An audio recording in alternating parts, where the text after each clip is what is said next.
Mayor Mays, I have someone in the waiting room that just is Zoom. So when I allow them in, we might want to have them identify themselves. I don't know if we want to do that or not, but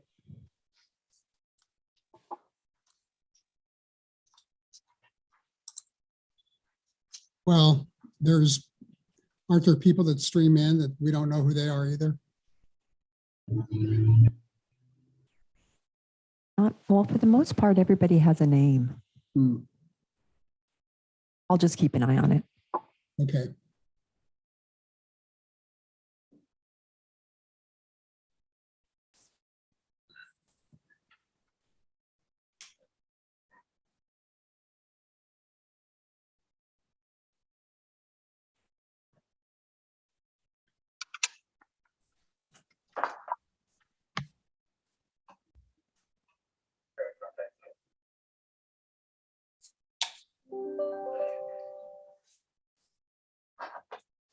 Okay, I think we're going to get started here. It's 5:30. And Mayor, let me let everybody in. okay.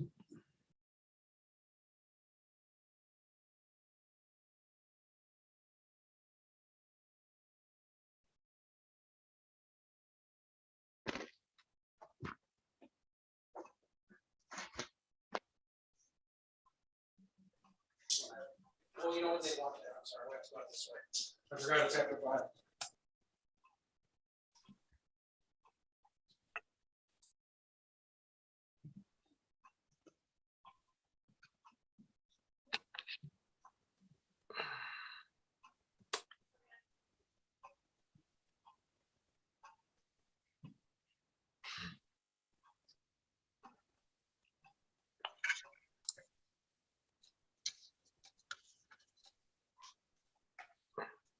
Okay. Okay. Yes. Okay. Okay, welcome everyone to the January 10th, 2022 regular city council meeting. And I'm going to ask the city clerk to please call the roll. Councillor Long, Present. Councillor McLaughlin,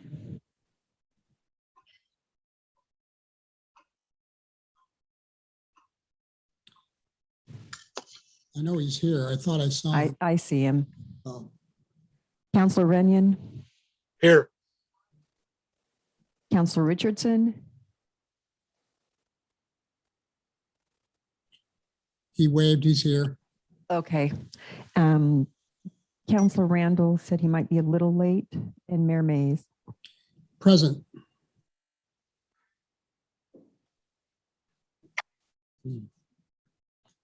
Yes, Council Randall has called and said he'll be a little late. So knowing that he will be here shortly, we'll go ahead and get started.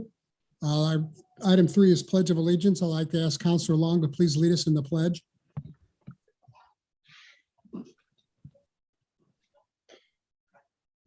I pledge allegiance to the flag of the United States of America and to the republic for which it stands, one nation, under God, indivisible, with liberty and justice for all.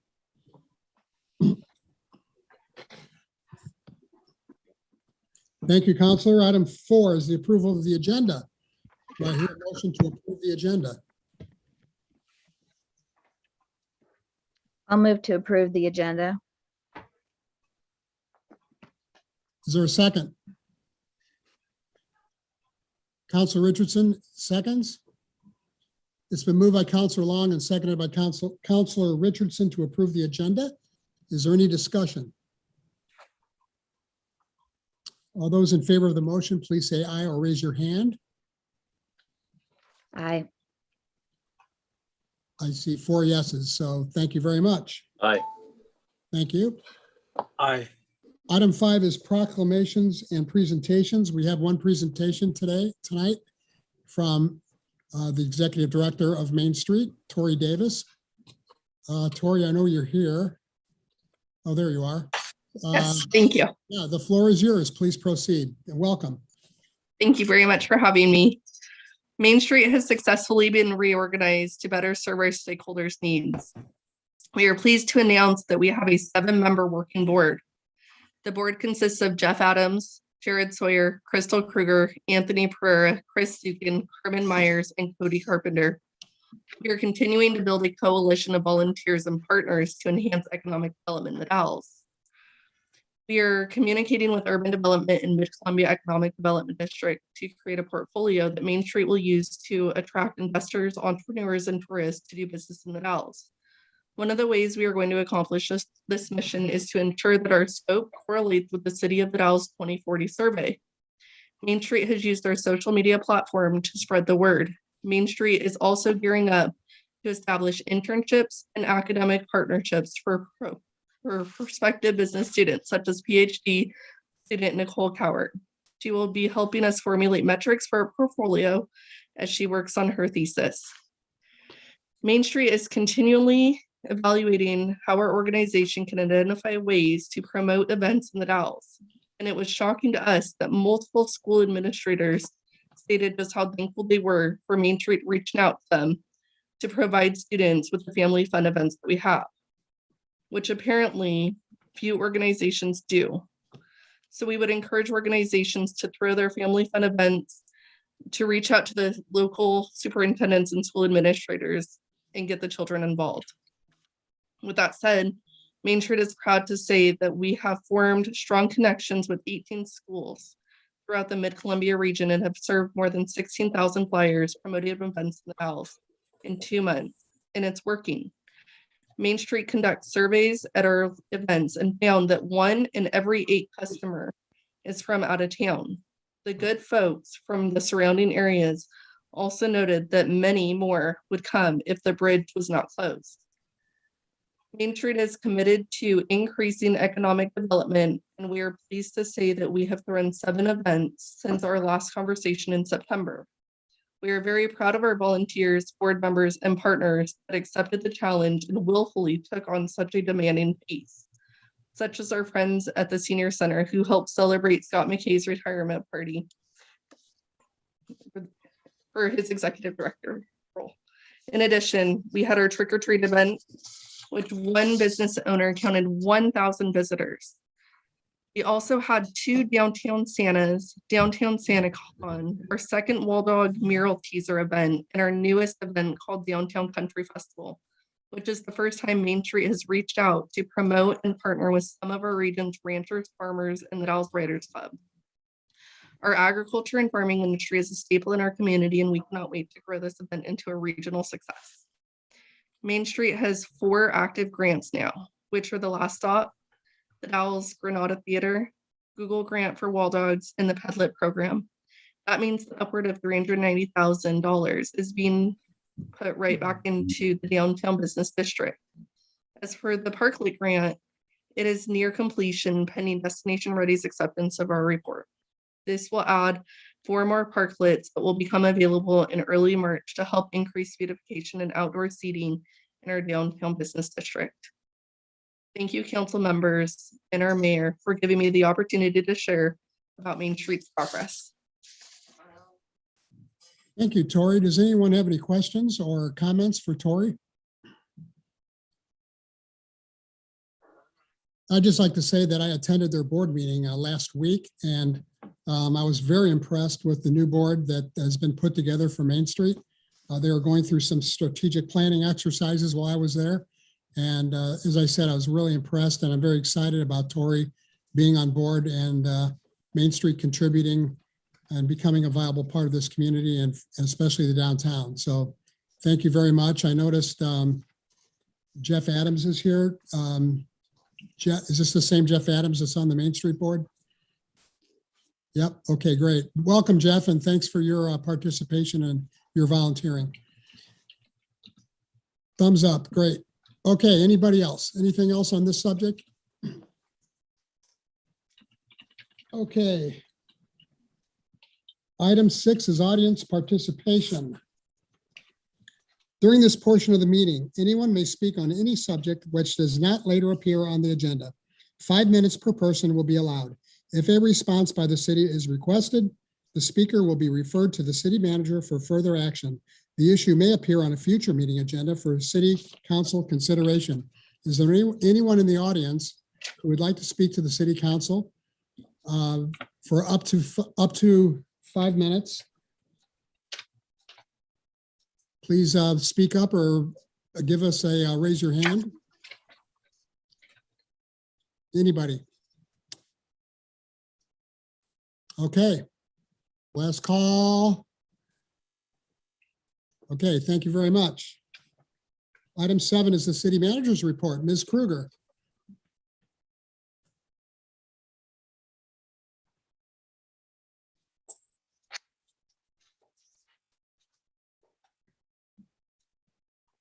There we go. I'm not in charge of my mute button anymore. I do not have anything specific to report tonight. Thank you, Mr. Mayor. Okay, thank you for that short report. City council reports. First would be Councilor Runyon. Really? Okay. And I said, I'll send you a list afterwards. I, like many of the other councilors, maybe all of them, participated in the tour of the land that would be involved in Google's development. That was a week and a half or two ago. Also attended the Wasco County LIPSIC meeting, Local Public Safety Coordinating Council, during the last week or so, and a Q Life meeting. Also met with a national veterans group on some issues that pertain to us here locally as well. Couple other things here. Swearing in of Officer Carrie Call for the Dallas City Police, one of 2 new officers here, but she was the only one able to attend the swearing in. The other one, I don't have his name right in front of me. He was out working already, patrolling the city, and we're really glad to have them both aboard. Had a short meeting with the police chief about some downtown, I'm not sure what to call it, but it's being handled. It was a new resident on our sidewalk.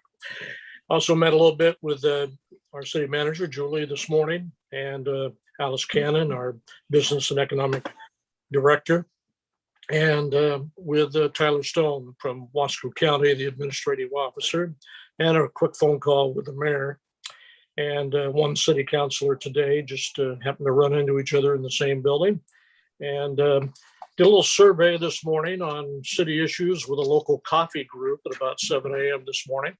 And that was interesting to get some a different impression of how things look to some other people, business people and otherwise. And that's it. Thank you, Councilor. Next, Councilor McLaughlin. Well, I attended the airport commission meeting in December. The only thing of note was the runway lights have developed an issue with the controller board, and the replacement cost could run as high as $10,000 in the worst case, but they're working with Dean Roderick in order to find some possible solutions. I attended the Wasco County Commission Board meeting last week. It was a Zoom meeting. I had also attended, along with Councilor Runyon, the swearing in of our officer, Carrie. Received a text from Brian Jarl this morning he's a representative of the Aislinn family that owns property in Dallasport that is the possible site for a golf course and housing development. We'll be meeting in the near future, and he just called in to make connections. So I just want to let you know about that.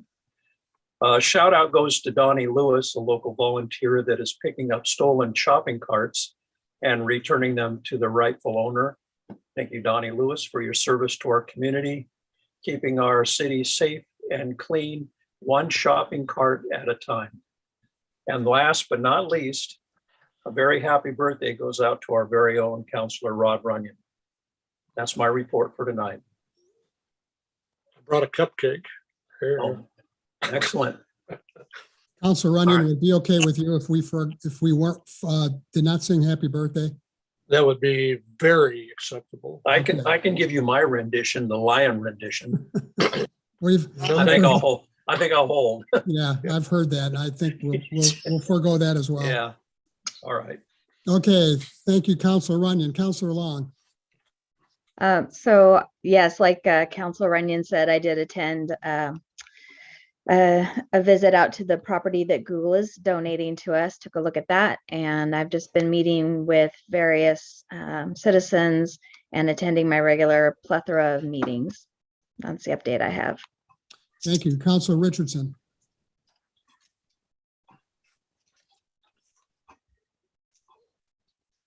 Could I ask the city clerk to please unmute Councilor Richardson, please?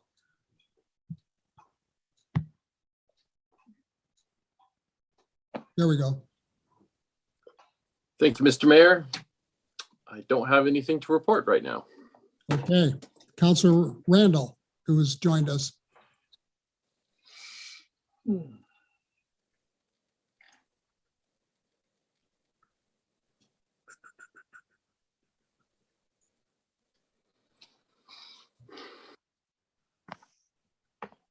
I don't see him. Do you? No, I thought I saw him. I guess it wasn't him. Okay. We'll come Saw back. him, but I he's saw him gone. Come in. Pardon me? He came in, but I can't find him now. I thought I saw him too. Yeah. Well, if he wants to give a report, he can always let me know and he can give it then. There he is. He's waiting to get in. So.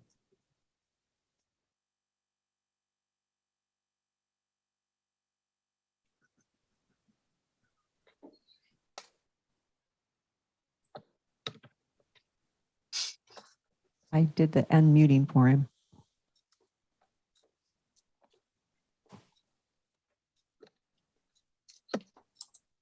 Councilor Randall.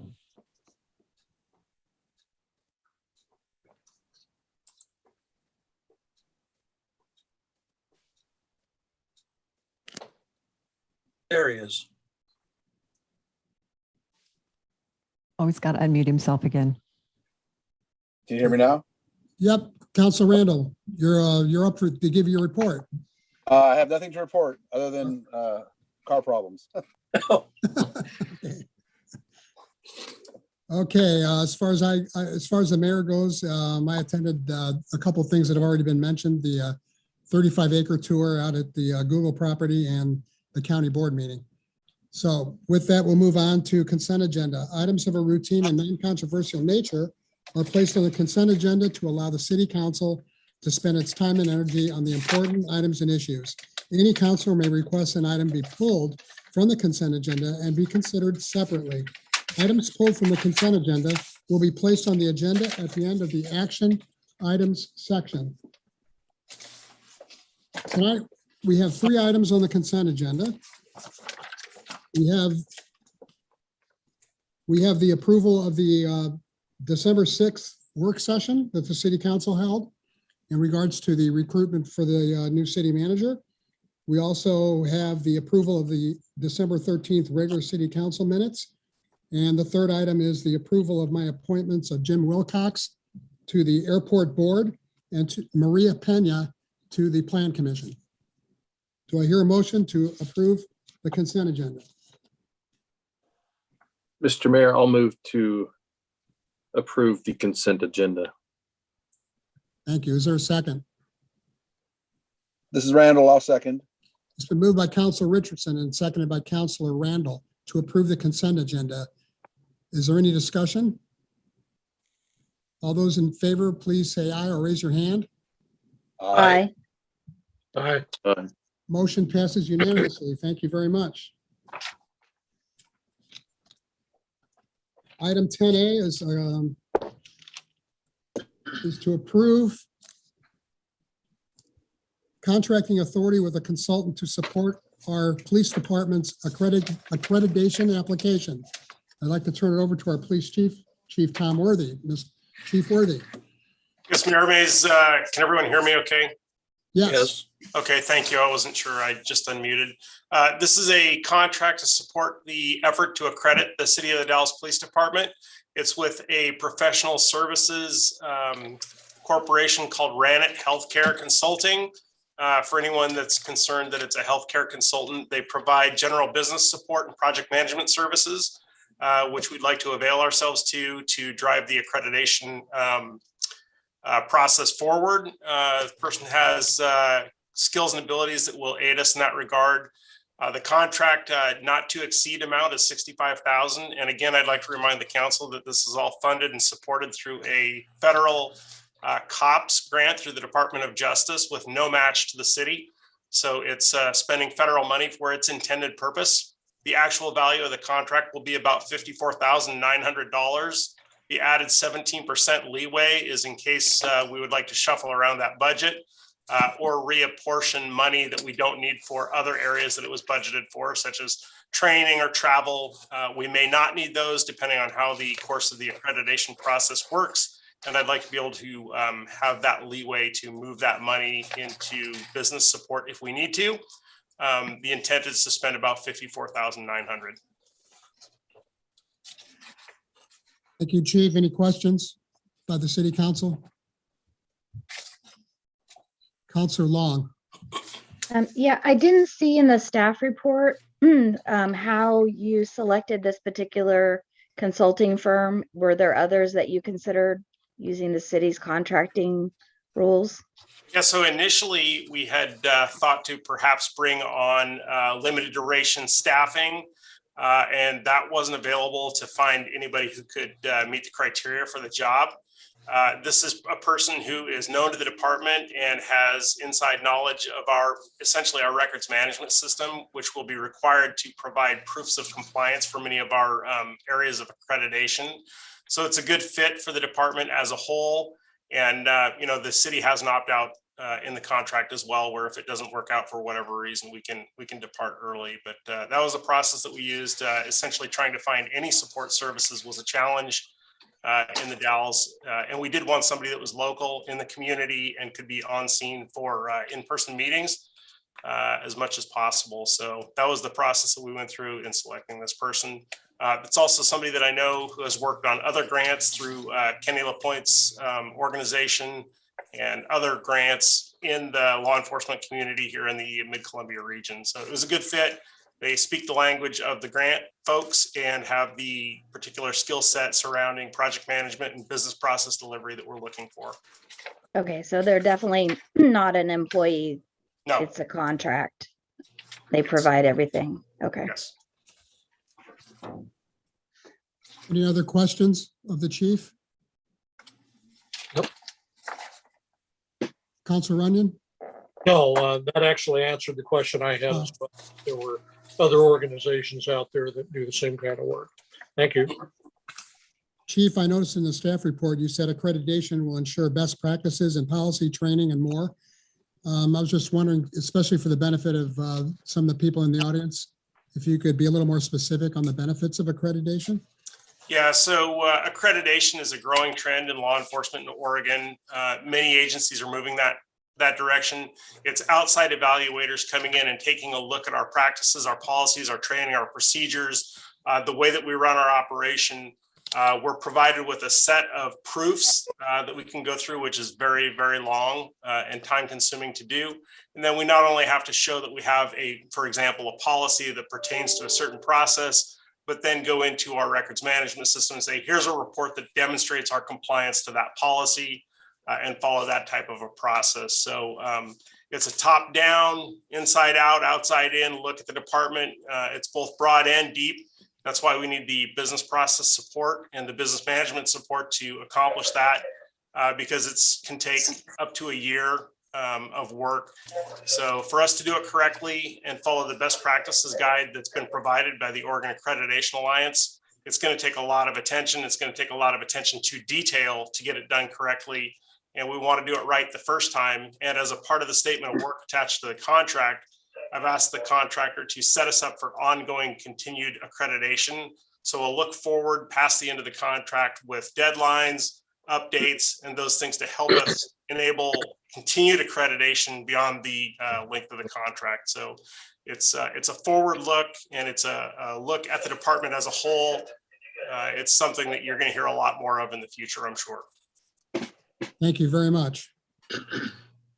Councilor Runyon. Just when I finally digging through here, found where I'd made my notes at, Tom. Did you say in your explanation that you thought the amount to be spent was $54,000, or did I miss it? It's about 54,900 is what we intend to spend, but we want the leeway up to 65 as a do not exceed amount in case there's additional funds available within the grant only to expend towards that service if we feel like we need that down the line.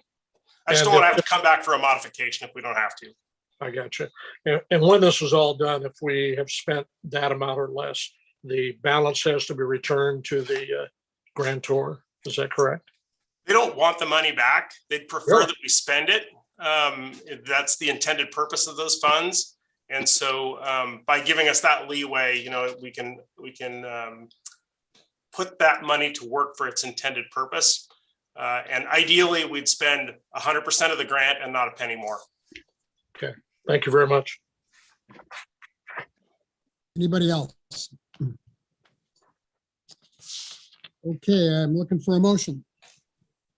Mayor Mays, I'll go ahead and make the motion then. I'll move to approve contracting authority for the city manager to execute a contract in support of accreditation. I'd like to second that, Councilor Runyon. It's been moved by Councilor McLaughlin and seconded by Councilor Runyon to approve the contracting authority to execute a contract in support of accreditation of the police department. Is there any more discussion?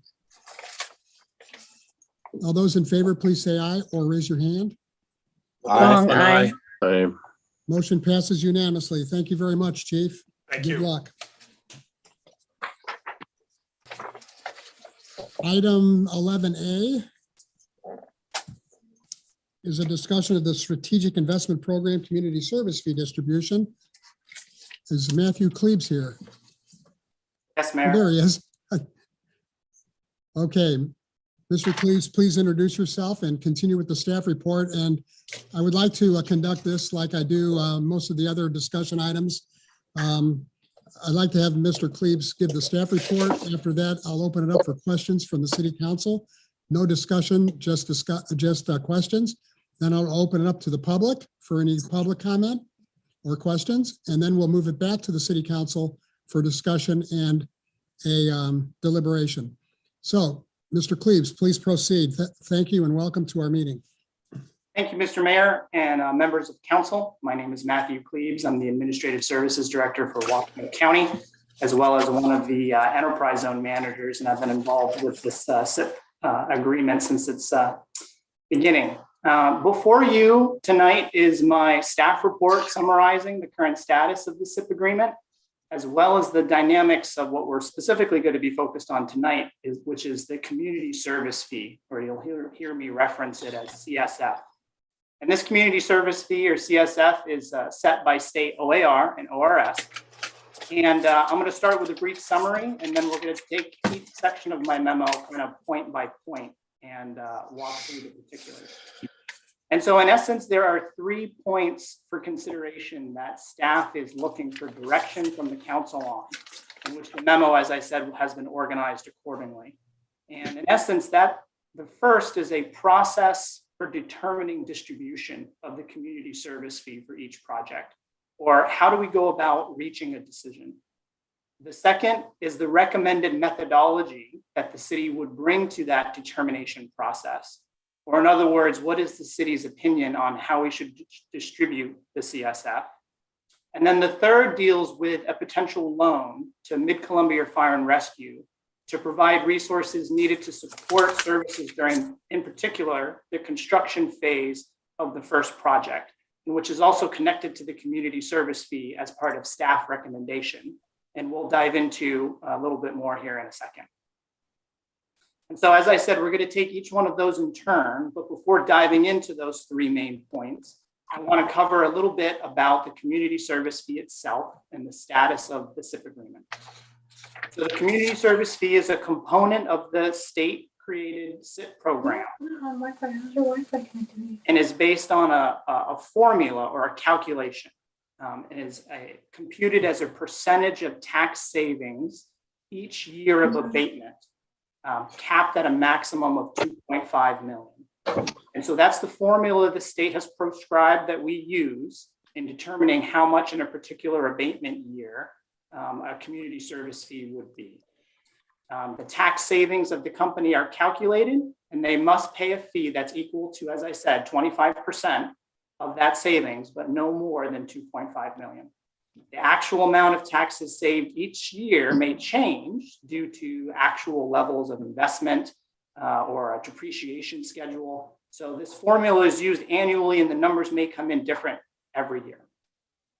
The state allows the distribution of this fee to be decided locally via an agreement that must be made within 90 days of Business Oregon's approval of the SIP agreement, or if there's at least substantive progress being made, we could request an extension of Business Oregon. And I want everybody to note that Business Oregon made a final determination on our SIP agreement on December 17th, 2021. And so 90 days from now puts us out to March 17th, 2021.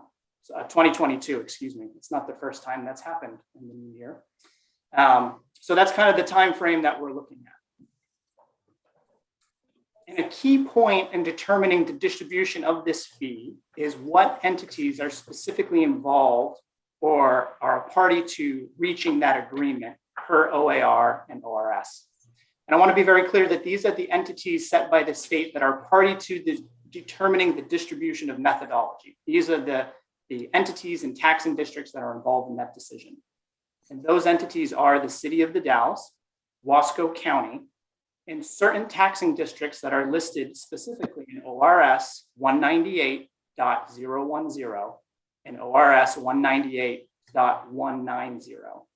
And those local taxing districts listed in those ORSs are Mid-Columbia Fire and Rescue, Wasco County Parks and Rec, the Library District, Port of the Dalles, 4-H, Soil and Water Conservation District, and the ESD. Now, per those ORSs, an agreement needs to be reached again between the City of the Dalles and Wasco County, and 75% of the total levy of those listed districts. Not 75% of the number of districts listed there, but 75% of their total levy.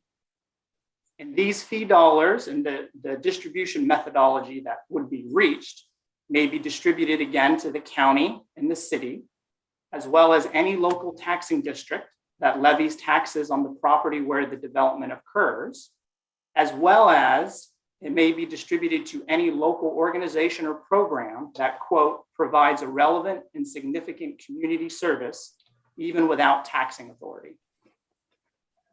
And so I wanted to start there and give you that brief summary of what the community service fee is, how it's been set up and defined by the state, and what is left open to us as part of that local decision-making process. And so starting to get a little deeper into my memo, we start with the community service fee determination process. And as I said, this is very open. It's left for local discretion and decision within the timeline I mentioned previously. And the negotiating team's recommendation is to first solicit input from all of the taxing districts that levy taxes at that development site. And following that solicitation of input, to organize and call a meeting with 2 representatives from the city, the county, in each of the taxing districts listed in the ORS. So there's a distinction there between all of the taxing districts that levy taxes at the development site and the districts specifically listed in the ORS. And so that 2-part process, first beginning with that solicitation of input from all of the districts, and then a meeting to review the information that's been gathered and reach a decision would be part of that next step. Now I have to make a correction in my memo. There's an error. Part of the recommendation was that at that meeting, we would reach an agreement on how to distribute Project 1's community service fee, and that we would agree to wait to reach agreement on Project 2's community service fee. And the rationale behind that is Project 2 could be several years in the future. And we may want to wait and make that decision a little bit further down the line. I received some additional information, some clarifying information from Business Oregon last week that informed us that that is not acceptable and that we'd have to reach agreement for the distribution of both Project 1 and Project 2's community service fee within the timeline I was just talking about. One possible option is to model the distribution of the community service fee of project 2 after whatever we end up deciding for project 1. And I will stress that these distribution methodologies can be amended or changed through a similar process or a process to be determined down the road. So it doesn't lock us in. We don't have to make this decision in 90 days and lock us in for the duration of these agreements. And so to reiterate, this is the proposed process that staff has developed to facilitate reaching an agreement amongst the taxing districts involved in that decision-making. And staff is looking for your support and consensus on this process at tonight's meeting. The second main component of my memo is the recommendation of the city and county to bring to that process. So what methodology does the city council support and city staff is looking for direction on to bring to that process I just described? And it is the negotiating team's recommendation to apply the methodology of distributing the community service fee proportionally to all taxing districts in the tax code area of the development site, not solely those districts that are involved in the decision-making process or those districts that are only listed in the ORS, as well as the city and county. Now, finally, the last portion of my memo involves a loan to Mid-Columbia Fire and Rescue. If an agreement is reached for distributing the community service fee to all the taxing districts as recommended by the negotiation team, and contingent upon final agreement from McFur, it's recommended that a $750,000 loan be finalized and funded equally from the city and county to support Mid-Columbia Fire and Rescue's ability to provide adequate services to the development site, particularly during the construction period of the project. So in part, this support is needed because one of the other components of the SIP that the council is aware of is that a certain portion of the development is taxed. Those are these 3 different levels of taxation based on the ultimate level of investment. And that's part of our SIP agreement. But that tax base, those tax dollars are only generated once the project is completed, not during construction. And so McFur would be required to provide service during construction, during the projects when the buildings are being built, but before those additional resources are available. So that's some of the rationale for the loan. This loan would be tied to the initial payment, again described in the SIP agreement that we have and was approved by Business Oregon in December. And this initial payment is a $3 million payment to the city and county that's tied to the groundbreaking of each project. So $3 million for project 1 and $3 million for project 2. And so in other words, the funds for this loan would or could come from the initial payment made to the city and county when the project has its groundbreaking. Mid-Columbia Fire and Rescue would then pay this loan back over 15 years.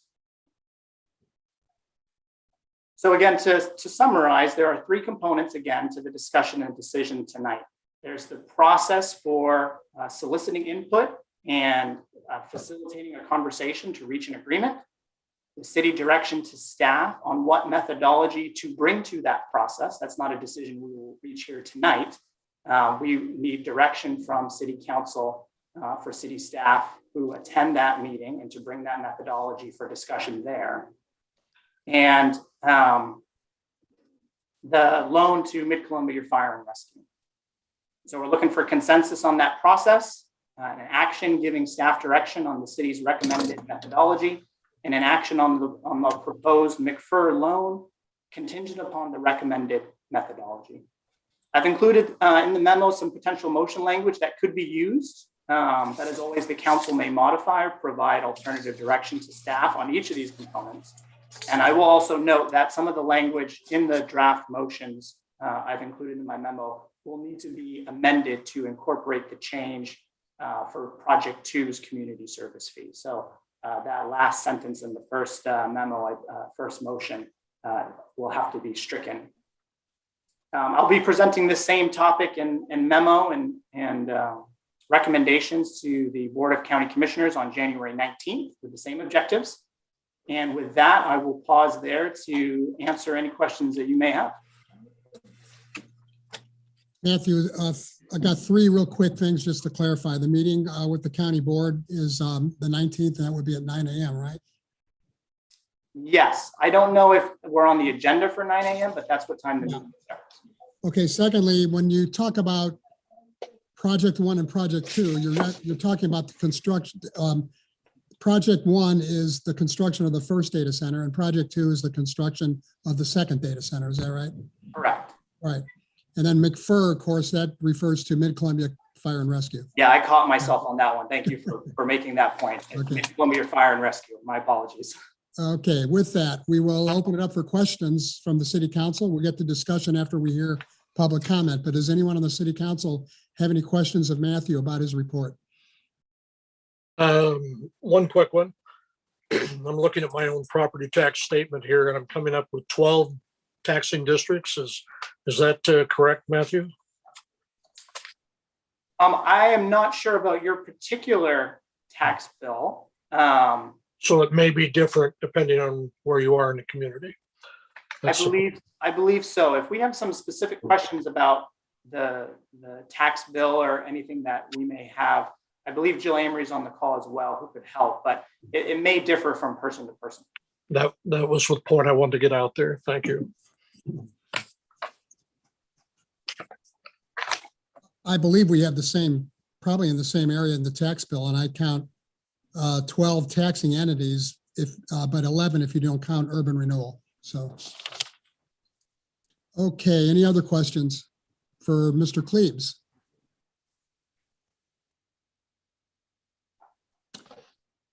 I have a Councilor question. Richardson.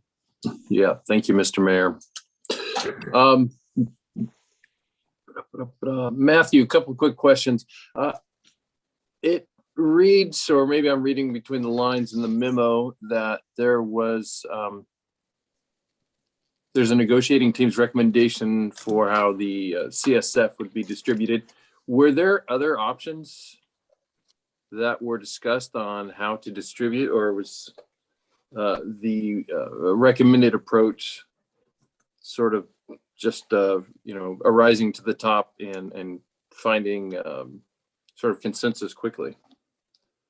So we looked at what other communities have done with distributing their community service fees, and there was a range of simple splits to percentage distribution amongst very different taxing districts. There wasn't a kind of consistent methodology that we came across, and I think the recommended methodology that we reached at was intended to provide those resources to all of the different taxing districts who provide services throughout the community.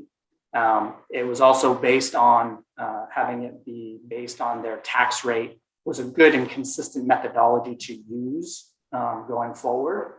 Business Oregon will be looking for that specific methodology to be submitted to them. It seemed like a good rationale to use.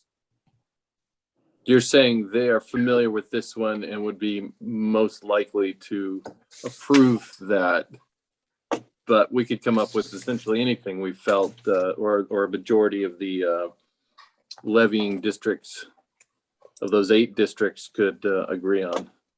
Right. I don't believe, I didn't intend to say that Business Oregon would approve that distribution that we reached. We have the ability to reach that decision locally ourselves. And then we would submit that methodology to Business Oregon. If we don't reach agreement, that's when the decision can go to Business Oregon. Understood. Thank you. Councilor Richardson, can I clarify something with Mr. Klebs? You bet. Would you say it was fair to say that one of the very serious consideration was distributing the money according to, quote, the greater good, end quote, and not distribute it to the taxing bodies, but there was also a recognition of the requirement that 75% of the taxing districts have to vote in a favorable and vote favorably for such a direction. Correct, and that's that one provision in the OARs and ORSs where those funds can go to local programs or projects that serve that kind of greater good, as you said, Mayor. Right. Sorry to cut you off there, Dan. I just wanted to make that clarification. No, I appreciate it. I don't know if this is a question or a statement, so, or how best, whether you want to hear this now, but I guess I have questions about the proposed loan insofar as this is the first time it's been made, I believe, public. The request has been made public, and it's rather scant on details. Why, what's the need and what would it be going for? I feel like that would be helpful information, and I don't know that's necessarily on you, Matthew, or not, but that is sort of an area I'd like to see hashed out by somebody somewhere. And the other thing I would like to say, or have a question about rather, is with regards to the process. Do you foresee, or are you proposing, Matthew, that the various districts, each sending 2 members to a meeting to hash out an agreement, would take the proposed agreement back to their respective boards and councils, or are you proposing they would have the authority to just make the agreement, write up the memo, and call it good? No, I believe the vehicle or the mechanism to memorialize an agreement that was reached would be through an IGA, which would come back to each council, commission, or board for approval. So that's an excellent point, City Councilor, in terms of the timeline that we have here. Albeit, as I stated, I believe we can request additional time if we're making substantive progress. But to solicit taxing district input, prepare for the meeting, call the meeting, work on the IGA, and bring that back for approval, will take time there. So that's, again, one of the reasons we have brought this before you today, and kind of this 3-part, 1 memo setup to get this direction and feedback from you. Thank you. No more questions. I hate to put people on the spot, but I noticed that Chief Bob Palmer is here from the fire district. I was wondering if the chief would like to comment on Councilor Richardson's question about the $750,000, the need for it. Chief, would you care to comment, or we can move on to another councilor question? There you are. Would the city clerk please unmute Chief Palmer?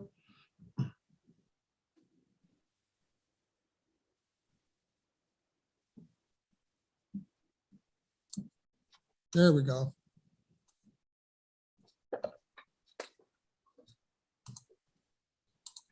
Can't hear you.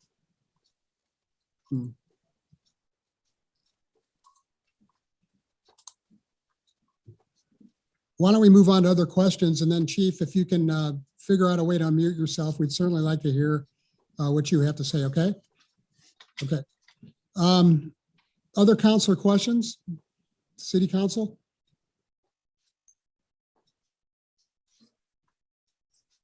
Okay. Is there any member of the public that would like to ask a question or provide some input? Mr. Nichols, Izetta, could you please unmute? Right, there we go. Okay. I want a clarification, please, from Matthew. As I understand it in reading the memo, you're suggesting that the taxing districts get proportional shares based on their tax rate, except for the portion having to do with bonded indebtedness. Is that correct? Yes. Sorry, Okay. I was checking to see if I was muted. No, that's fine. I just wanted to understand that. Thank you. And urban renewal, correct, Matthew? Correct. Yeah. Okay, any other questions or comments from the public?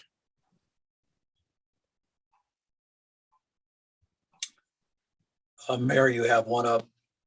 I don't know who that is. Travis Dre. Hey, good evening, Mayor Mays and City Councilors. Travis Stray, Director of Business Development for Mid-Columbia Medical Center. So appreciate the opportunity to speak with you all just real quickly regarding the strategic investment program. Mr. Dre, could you give your address real quick? Thanks. Absolutely. 3110 Old Duffer Road. So just asking a question and also just proposing a possibility, maybe paralleling what Councilmember Richardson was referring to, and just requesting the possibility to explore other projects that may be greater good where they can there's leveraging for economic impact, additional capacities for care in our community. I understand the efforts that have gone in from the negotiation team, but potentially there are some other projects out there that are maybe worth a deeper dive and a look to really enhance our community and look at some game-changing opportunities that may be on the horizon. So I appreciate the time, and if there's any capacity in the process, I know you have a short runway that Mid-Columbia Medical Center can lend any assistance at all, please do not hesitate to reach out. Thank you, Mr. Dre. I would like to point out that no matter what happens with this community service fee, which we're discussing tonight, there is still opportunities that have yet to be decided regarding the initial fee that Matthew alluded to before, $3 million for each of the 2 data centers, and the guaranteed annual payments, which come into the community by virtue of the negotiations. So, and also we expect all the taxing bodies to get some additional tax revenue off of these negotiations, and additional tax revenue by virtue of the first data center coming online.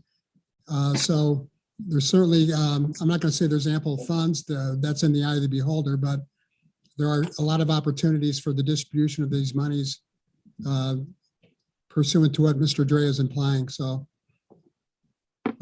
which I think he is talking about the greater good. Okay, any other comments or questions from the audience?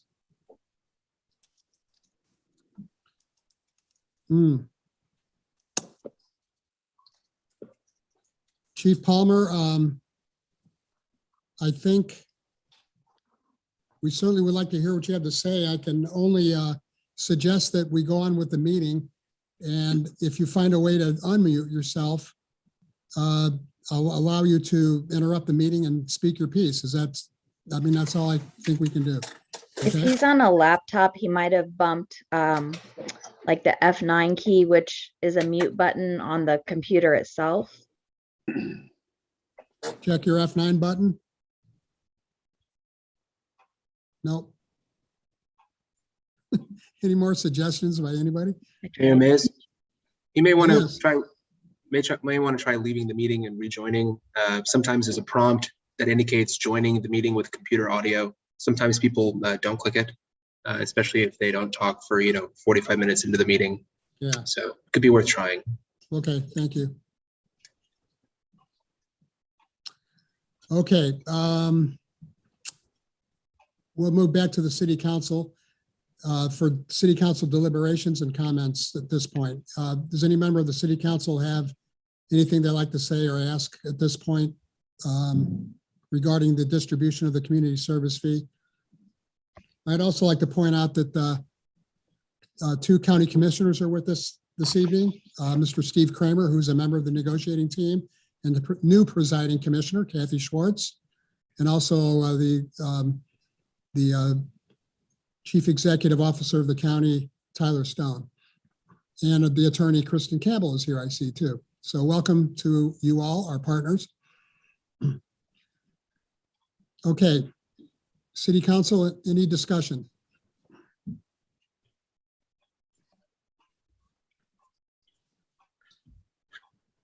I have a comment. Yeah, Councilor Long. Yeah, so I just want to say that I've been a proponent of this particular type of distribution. I know that with the first couple of agreements with Google, even though they were structured differently, some of the taxing districts missed out on opportunities because we did use the greater good method for that.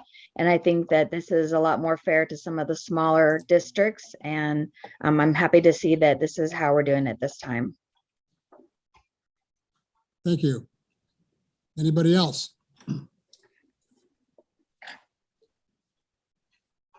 Councilor Richardson. Thank you, Mr. Mayor. Just two comments. One is that while I would support distribution that includes all of the taxing districts, perhaps with the exception of the Urban Renewal Agency, but definitely to include the school district, I would say I'd like to have some confirmation that if we go that route, or if the negotiators decide to recommend that route, that funds that go to the school would not be essentially lost due to the state funding formula. So I would say let's put a marker in that and get some resolution or an answer. And the second comment I would have is I have no particular knowledge yet, given a lack of details about the loan request from the fire district. So I have no real opinion about that. But in addition to seeing, needing to see some details for that request before I definitely could render an opinion, I'd like to see it decoupled from the discussion or the negotiation over the funding disbursement formula. It's a separate issue. Yeah.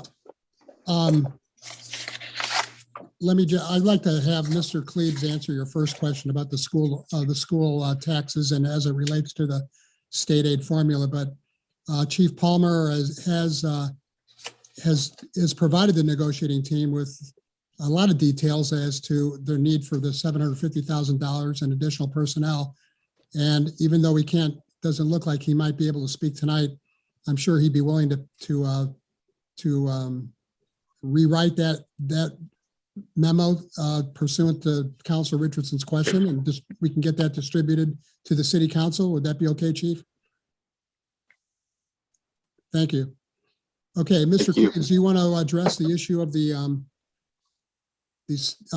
property taxes as it relates to the school aid formula? Certainly, it is certainly something that we can triple check and confirm. But the school district, as we all know, is funded in part through a statewide funding formula. And so what distinguishes the community service fee resources from taxes is that very nature of it is a fee dollar, not a tax dollar.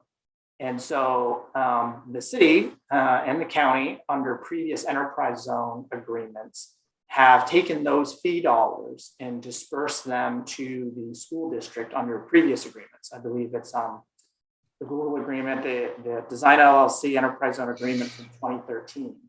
And those funds do go to the school, and I do not believe that they affect their funding that they get from the state. I've had conversations with their finance director over there about this, and having that precedent makes us feel confident that that could be done again. But to Councilor Richardson's point, triple checking that is certainly something we can do. Thank you. Okay, any other council member would like to make a comment or ask more? Councilor Runyon. Thank you, Mr. Mayor. Again, Matthew, going over the fact, or maybe it's a fact or maybe it's negotiable with the state. You're saying that the second project has to be included in this initial agreement. It cannot be delayed for a later discussion by the city and county? Correct. The distribution methodology for project 2 must be reached within the timeline that we've discussed. Although as I've added before, I believe we can request an extension if we're making substantive process. Now, the methodology for each CSF can be different. They don't have to be the same, but frankly, not being able to predict the future when this project 2's community service fee may be generated several years down the line, and our ability to amend that if needed kind of brings one to the possible conclusion that modeling the distribution of the second project after the methodology we reach on the first one may make sense. So I know that was a little bit long-winded answer, but yes, we have to reach methodology agreement on project 2 in the same timeline, and it can be the same as project 1 or different. Or different. Okay, but it all has to be done by the same timeline. So to make it different would create a little bit of a problem in timing, I would think, due to some agencies don't meet as often, let's say we do or the county does. They would have to have some special meetings and so forth. The other thing I wanted to ask about, and I've said before publicly that having been involved in a number of enterprise zone events, I would not do another one of this size again. And I was really pleased to do the SIP, where we have taxing districts participating right away. Although, if I had my druthers, I'm wondering in the discussions with the negotiating committee, and I'm kind of wanting to get this out there for those listening in the public that have the same question. There was some push for having the community service fee, aside from the taxing entities that'll get their money every year during the tax process, having the community service fee be a for the greater good piece. And I'm wondering if that was in the negotiations, and when did that change or become that the CFSF would also be divided out through all the taxing districts?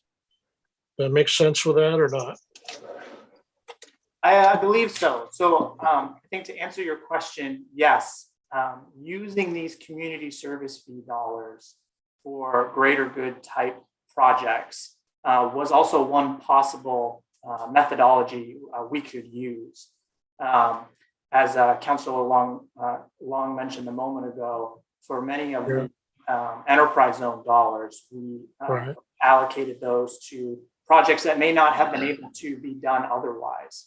And through the conversations that we have, and I'll stress, the city council tonight is not making this decision, but is directing staff on what methodology you support to bring to that conversation.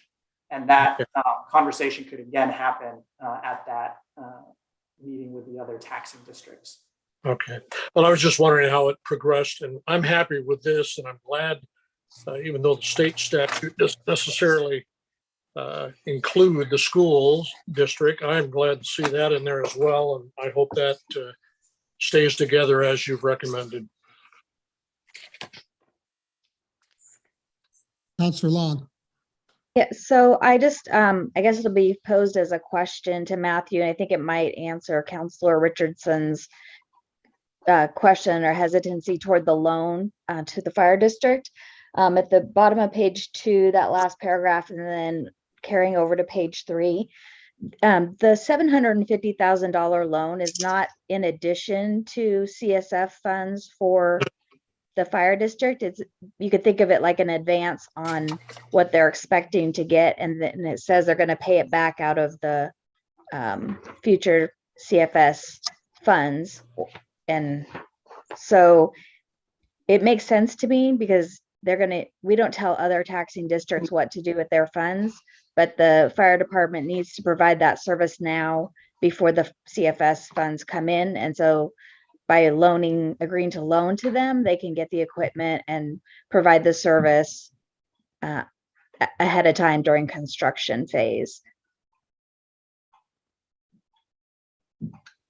So it's not in addition to, it's just ahead of time when they actually need the funds to provide the service. Matthew, do you want to answer that? Clarify that? Or I see Tyler Stone has his hand raised. Go ahead, Mr. Stone. Yes, thank you, Mayor and councilors. Can you hear me? Yes. Yes. Okay, good. Now, I just checked with Bob, and we were a part of those negotiations. And that $700,000 loan will go to bring on 6 additional employees, or 2 per shift, in order to move them towards better meeting the NFPA fire protection standards. And that would start immediately. And so, they're not likely to see funds coming from the project until the project has already started, until the project is completed. And so by loaning those dollars out of the initial fee, they can start recruiting for and adding that staff there. And Bob said that he would follow up with more details around that for the city council. Thank you, Tyler. Counselor Long, did you feel like you got your question addressed? Yes. Okay. Anybody else?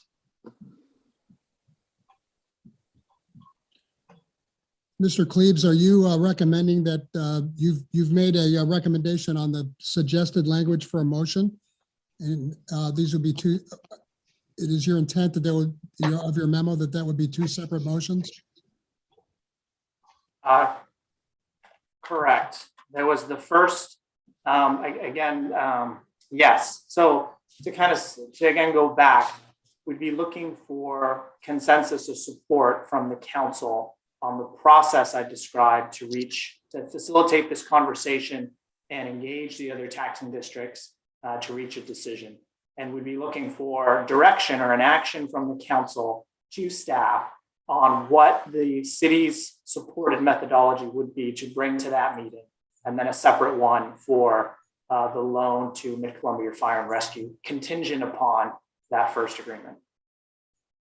Okay, so if the city council is in agreement with your suggested methodology for getting input from the taxing districts, we don't need a formal motion. You're suggesting that you just get a consensus of the council. And then, correct? Go ahead, yes.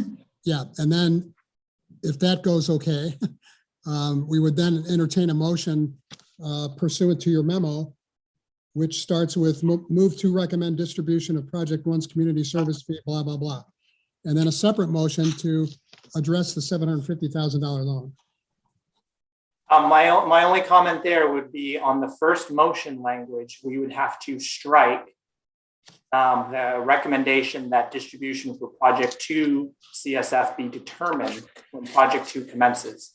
With that additional information from Business Oregon I received last week, that will not be acceptable. Mr. Mayor, do we actually need a motion? Can we move by council consensus to whomever we will be sending to the negotiations?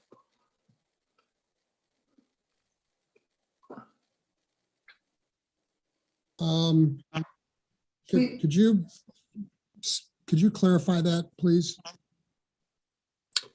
So my question is, do we need a motion, in your opinion? To recommend the distribution of the community service fee be distributed to all the taxing districts? Is that what you're asking?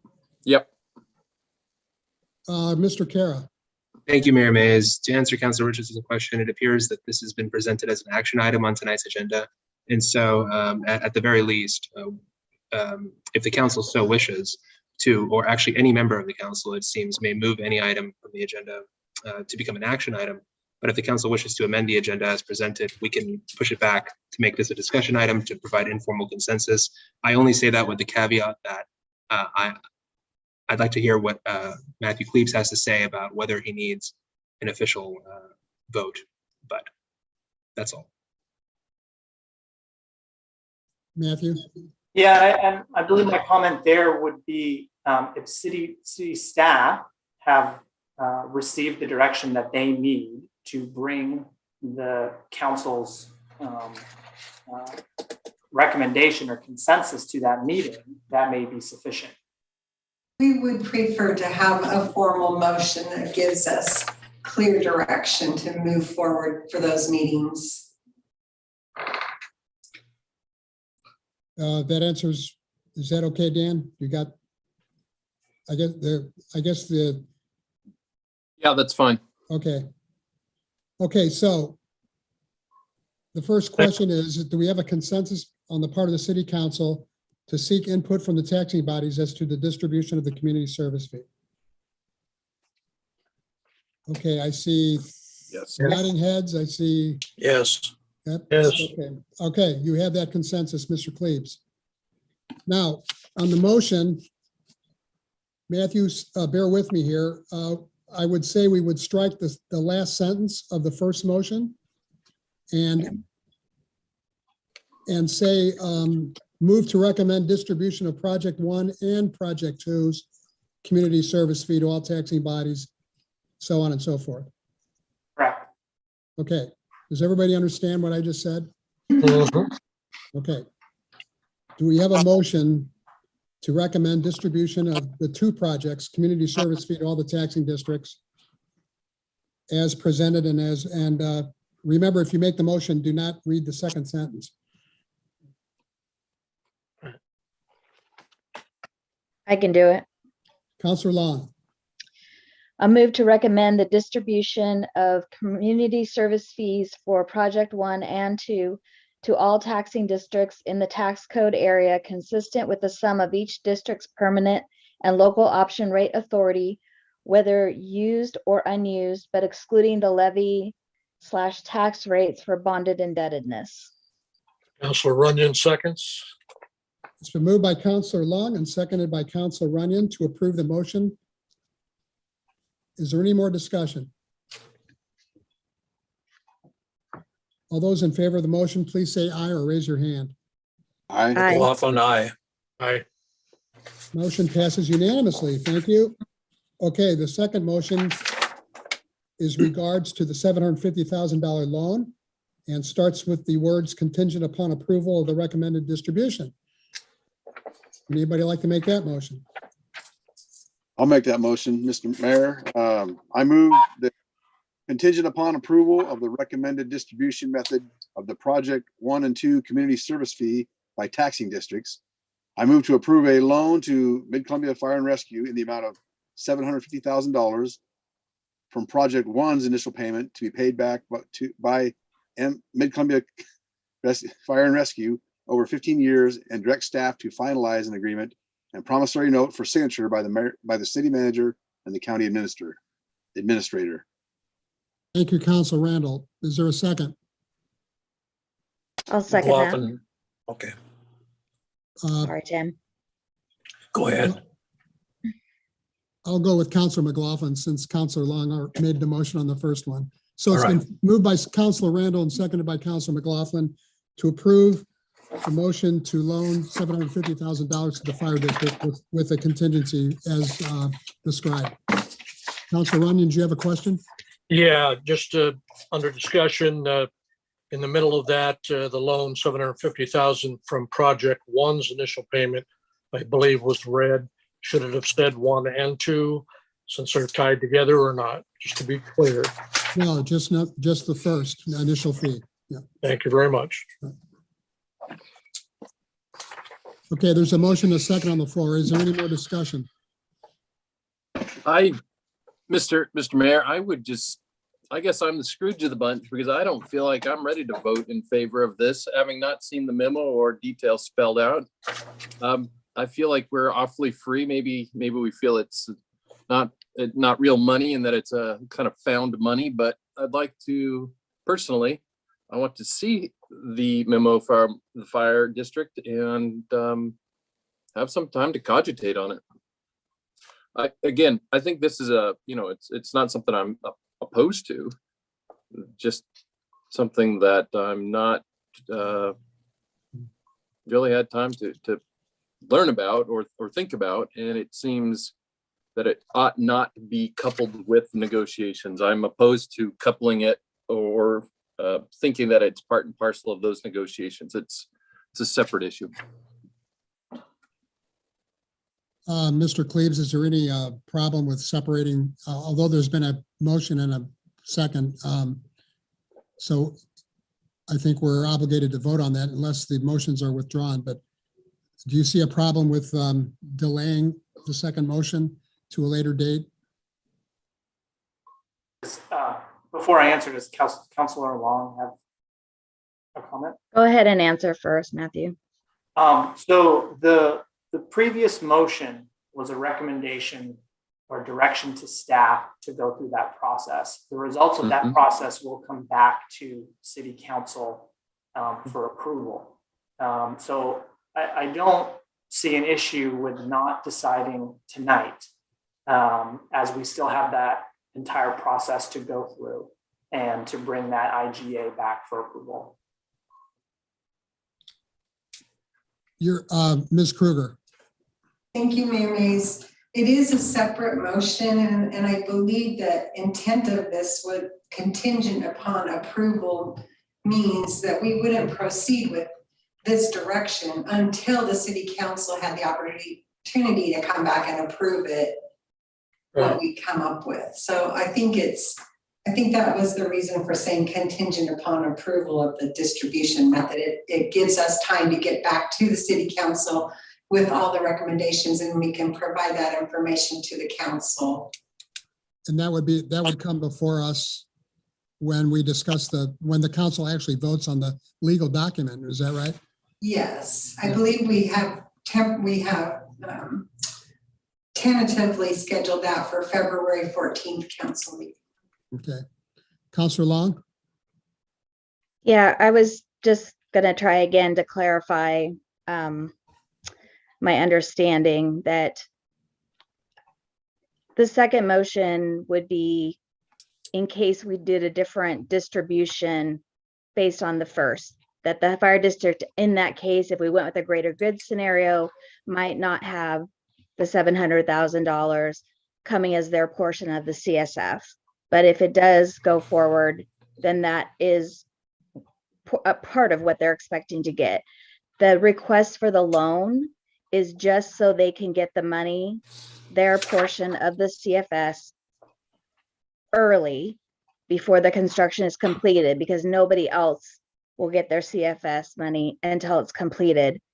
But they need that money now to provide the fire service. So essentially they're asking us to loan them the money so they can hire the people that they need now. And it's not a free gift. It's not on top of the CFS. They're going to pay it back with their CFS money when that money is available to them. So if we told them how to spend it, that would be akin to them coming and telling us how we spend our portion of the CFS money, which of course they're not going to do. We hope. Well, You're right. understood. I understand as much has been written in the memo clearly. And yet I don't see the need for us to what feels to me like rushing into this particular motion. I'd say there's no harm in letting the district have the opportunity to spell out the case, given that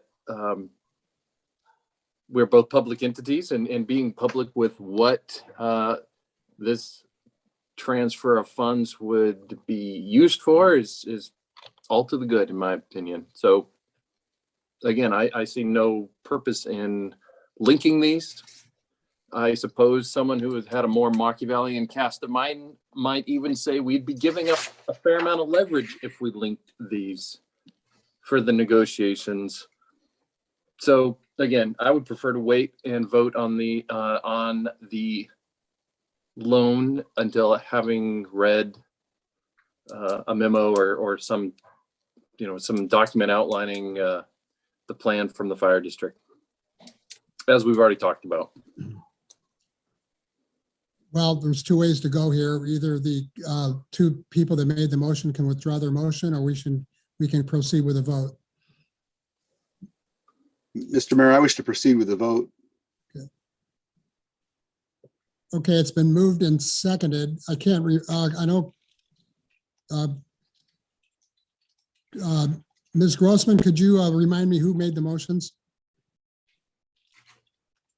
It was moved by Randall and seconded by McLaughlin. Okay. So you'd need Randall to read back. Okay. Okay, it's been moved and seconded to approve the language for the loan to the fire district. Is there any more discussion? Okay, I'm going to ask for a roll call vote. Ms. Grossman, please call the roll. Counselor Long? Aye. Counselor Randall? Aye. Counselor McLaughlin? Aye. Counselor Runyon? Aye. Counselor Richardson? No. Okay, motion passes 4-1. Thank you very much. Thank you, Mr. Cleaves.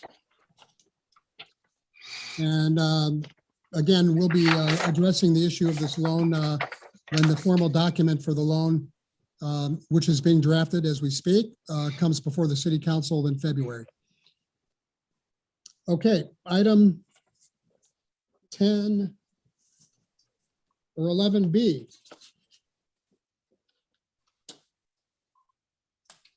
Okay. This is an ordinance amending the city's land use development code. This was discussed at the last city council meeting, I believe, and I'd like to turn it over to our senior planner, Ms. Dawn Hurt. Ms. Hurt. Thank you, Honorable Mayor and councilors. I'm going to go ahead and share my screen right now. I don't know if you all can see that. Yes, we can. Okay, perfect. Okay. So just a little recap, the proposal that you're looking and hopefully voting on tonight or deciding is consideration of proposed changes to the municipal code. Amendment is to expand the permitted uses in the commercial general and commercial light industrial zones to allow shelter housing, which is also defined as established and seasonal shelters as permitted uses that are subject to proposed standards. Again, all properties that are located in the commercial general and commercial light industrial zoning districts would be included in these amendments. At the December 13th, 2021 meeting, City Council conducted a legislative public hearing for the zoning ordinance amendment. It made changes to the code. And during that public hearing, findings were discussed and are included in the public record. In addition, the public was given an opportunity to comment. Upon closing the public hearing, City Council discussed the request and the Planning Commission's recommendation. Council agreed with the majority of the Planning Commission's recommendations at the close of hearing. However, there were two modifications to that proposed code amendment that were directed by Council to staff to make changes. The first one is for established and seasonal shelters in the commercial general zone. Seasonal shelters were removed from conditional uses in the CG and two uses that are actually permitted outright. So both of them would be allowed for permitted outright in commercial general as well as commercial and industrial. And the second change was that the bathing facility requirement was removed for both established and seasonal shelters. So in addition, staff plans to return to council in the spring of 2023 to revisit the commercial general modifications to the code.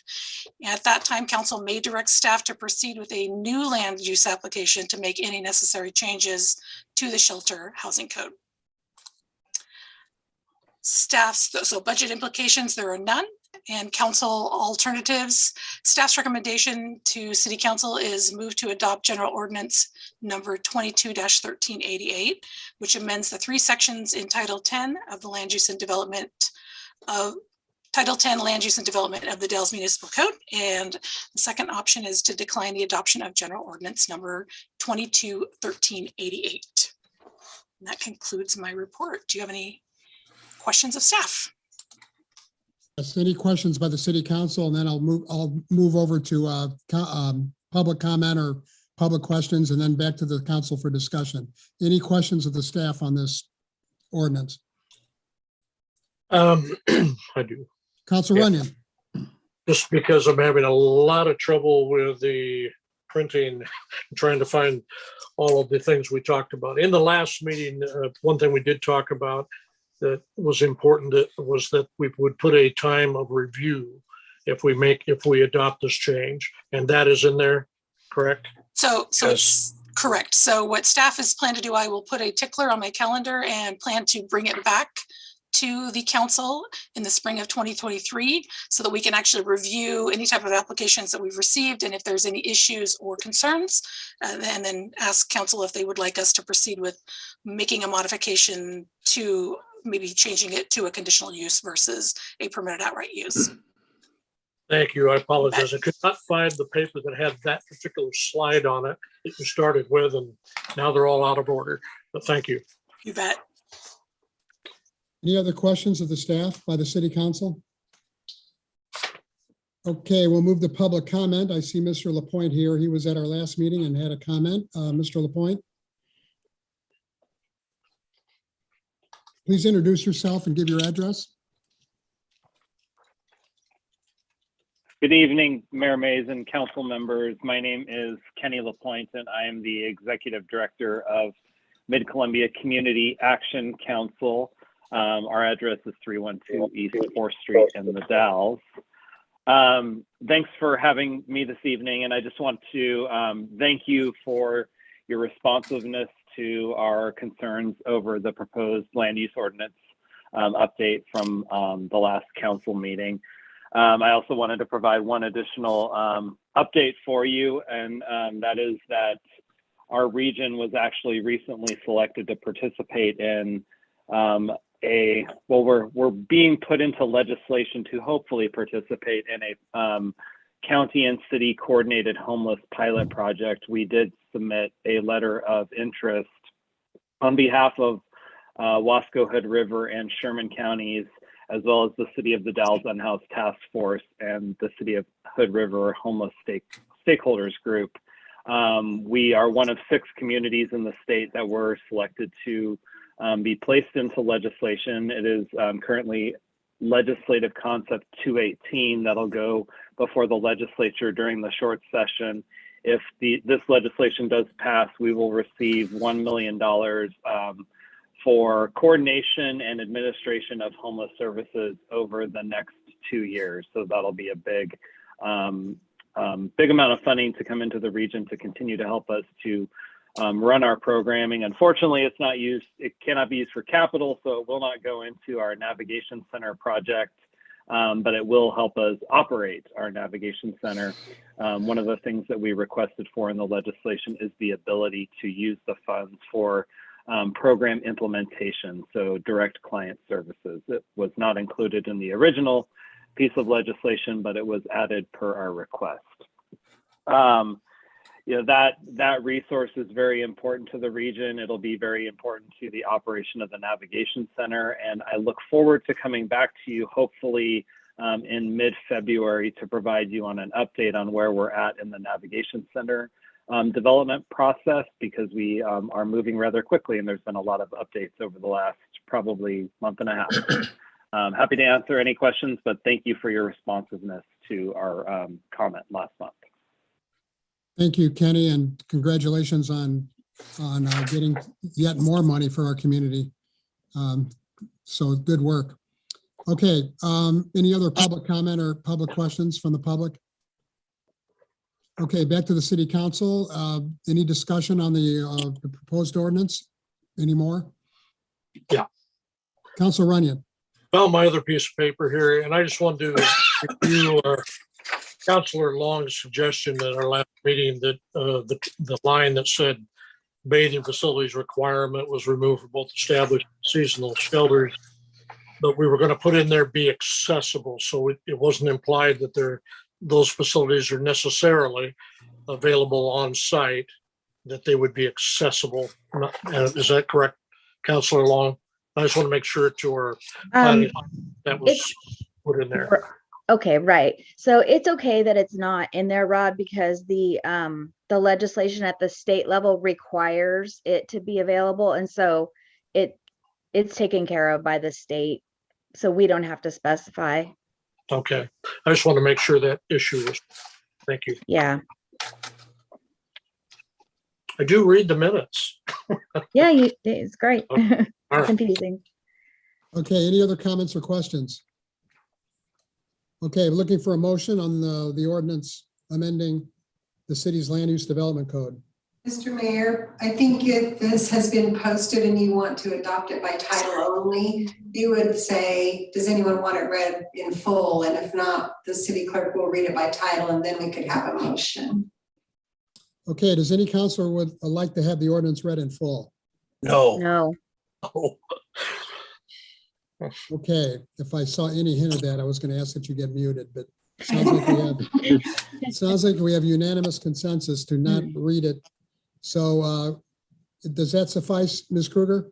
Then the city clerk would read the title of the ordinance. Okay, will the city clerk please read the title, please? General Ordinance number 22-1388, amending sections 10.2.030, 10.5.060.0 and 10.5.070.020 of the Dallas Municipal Code, Title 10, Land Use and Development.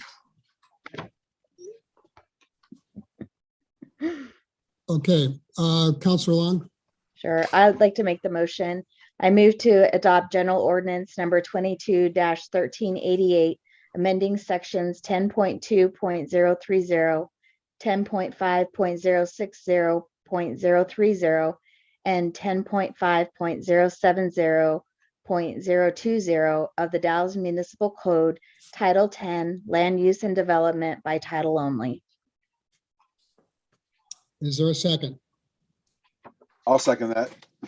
It's been moved by Counselor Long and seconded by Counselor Randall to approve the ordinance amending the land use development and land use and development code. Is there any more discussion?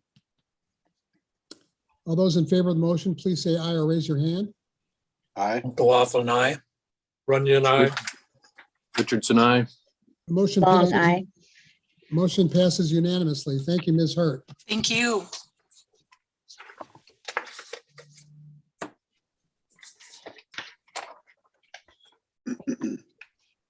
Okay, next we have item 11C, a resolution approving a rate increase for the Dallas Disposal Service. Mr. Hunter, or is it Ms. Kruger? It is me. Okay, Thank you, Mayor Mays and members of council. We had this resolution on the council agenda last meeting, and you had requested we bring it back after providing you with some financial information, which was sent to you, I believe, on the 27th of December. That date could be wrong because I had a couple of delays in getting it to you. Anyway, the resolution is to approve rate increase averaging 5.05%, resulting in increase in operational and disposal costs incurred by the Dallas Disposal Service effective January 1, 2020. For those of you who check your email regularly, you will have seen email I sent out this morning regarding trying to get some kind of number for you for profit margins for this type of business. Waste Management is a publicly traded business, and so it publishes its financials quarterly and annually. And looking at 2021's financials, it looks like their profit margin, gross profit margin, it was about 38.5%. So that's not going to include taxes, fees, fines, anything extraneous like that they're going to have to pay out of that profit. I also reached out to local community or cities in the Dow or in Oregon to see if they had some sort of profit information they could share with us. And I heard from two, Beaverton and Hillsborough. Beaverton has it in their code that their disposal service providers, they have 4, are allowed a net profit of not to exceed 9%. And Hillsborough has similar language for their providers, and it's a not to exceed 8%. And those are both net numbers. So after all their taxes and everything else has been paid. And staff report, staff's recommendation on this didn't change from last time because I felt that was more of a political decision than anything else. So I'll leave that discussion to you all. any questions for Mr. Hunter?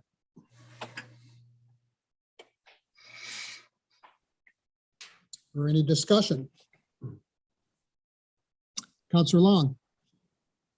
So that information, Mr. Hunter, is actually very helpful because the numbers that you sent out in December were not for 2021, but they were for the 2020 year. And that year, their gross revenue was 17%. And so that's quite a bit higher than the other cities reported. And yeah, I'll leave it there. I have some other things I could say if people have comments, but. Okay, any other comments or questions of the staff? Okay, looking for a motion.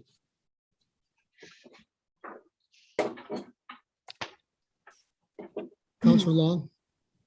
I'll move to adopt resolution number 22-002, approving a rate increase averaging approximately 3%, resulting from increased operational and disposal fee costs incurred by the Dallas Disposal Service effective January 1st, 2022. Is there a second? Is that percentage correct? I heard 3%. That is the percent that I am proposing, yes. Oh, I understand. Okay. I'll second that motion. It's been moved and seconded to adopt a resolution approving a rate increase of 3% as opposed to 5.05%. Is there any more discussion?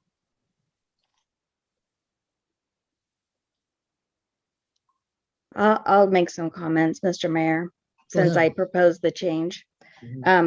So I just wanted to point out that based on the numbers that were given to council and that are confidential, based on the gross revenue from 2020, which I accidentally forgot that I needed to increase it by 3% because we gave them a rate increase for 2021, but using the old numbers without the rate increase, a 3% increase would be over $100,000 in income to waste management. If we gave them the 5.05%, that would be over $175,000 increase just in 1 year. And I just wanted to bring that to people's attention.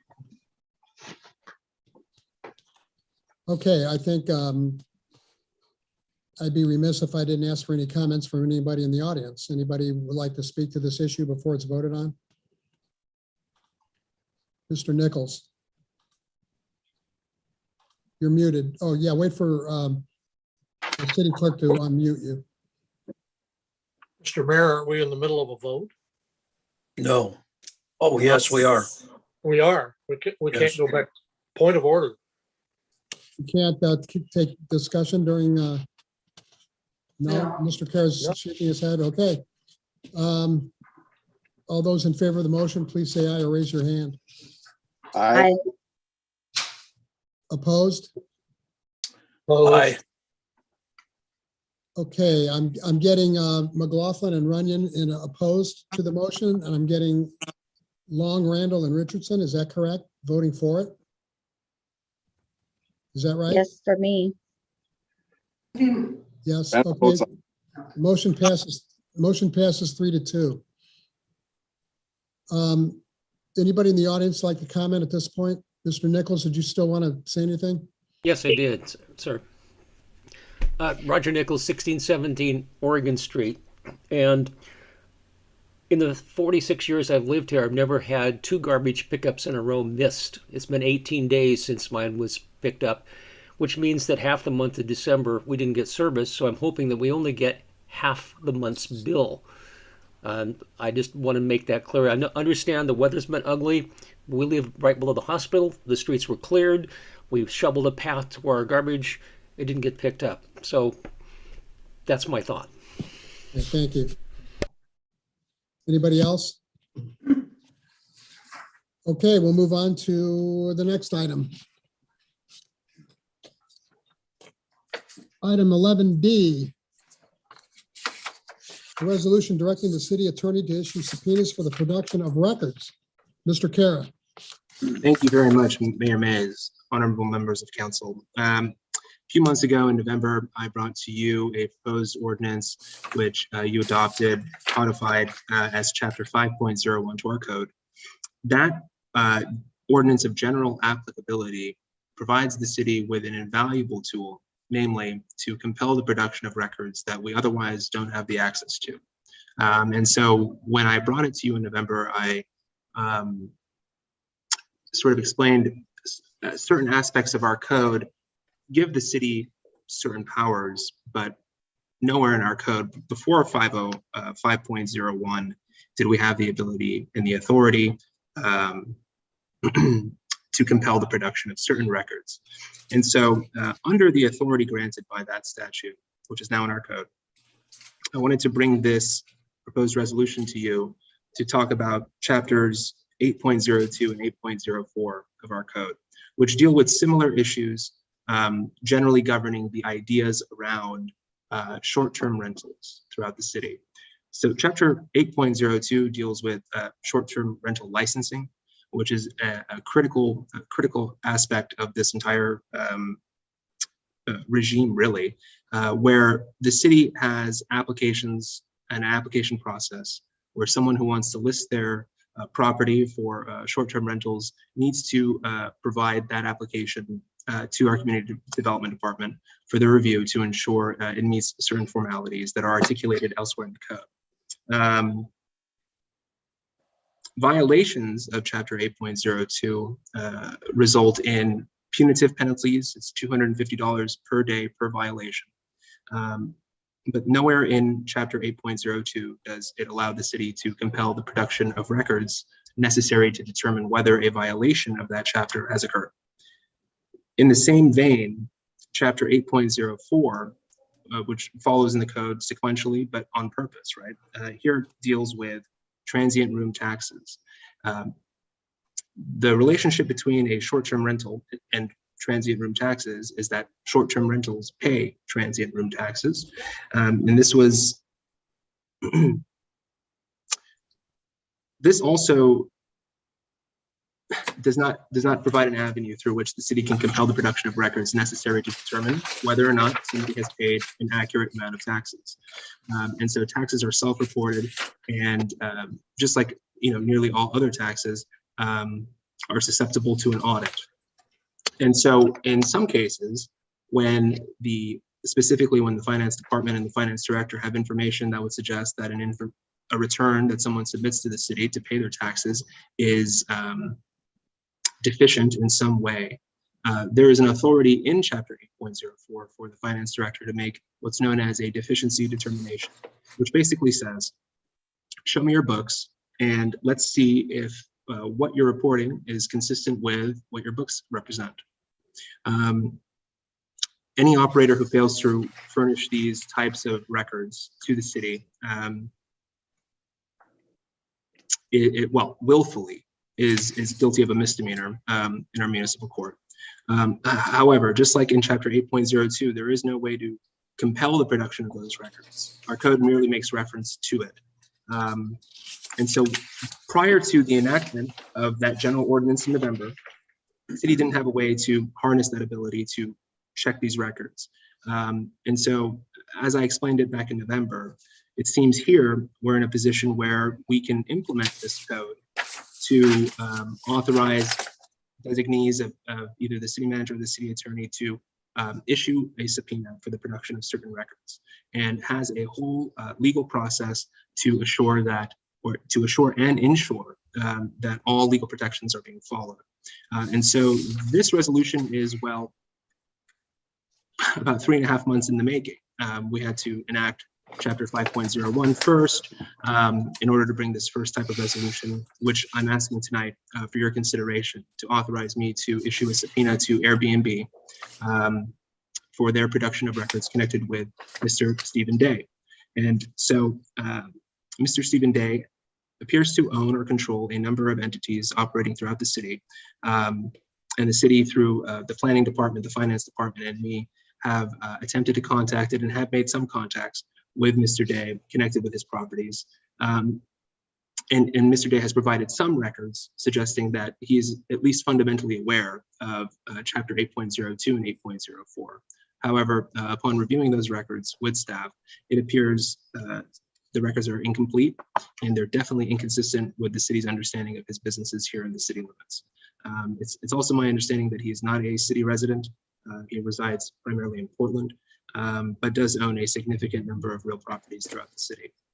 And so this is not an unusual request. I know it's my first time bringing something like this to the council, but regionally and throughout the state and the nation, these types of requests are often made in front of administrative and legislative bodies like the city council to authorize the attorney to issue a subpoena that can accompany a request, which I plan on working on as soon as and if the council decides to authorize this resolution with our police chief, Tom Worthy, who's still on the call, And Tom and I have been working at very briefly trying to understand the process through which the city can request financial records from hosting platforms like Airbnb.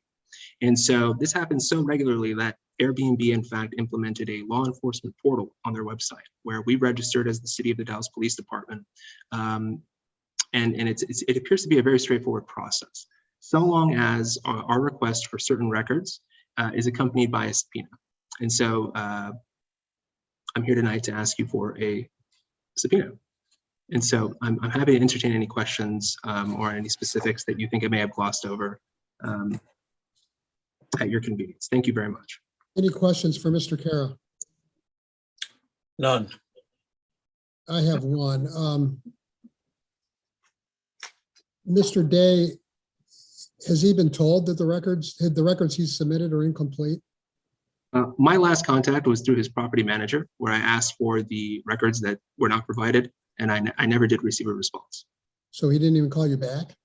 It was an email. We were having an email correspondence. Didn't Right. receive a response. And how long ago was that?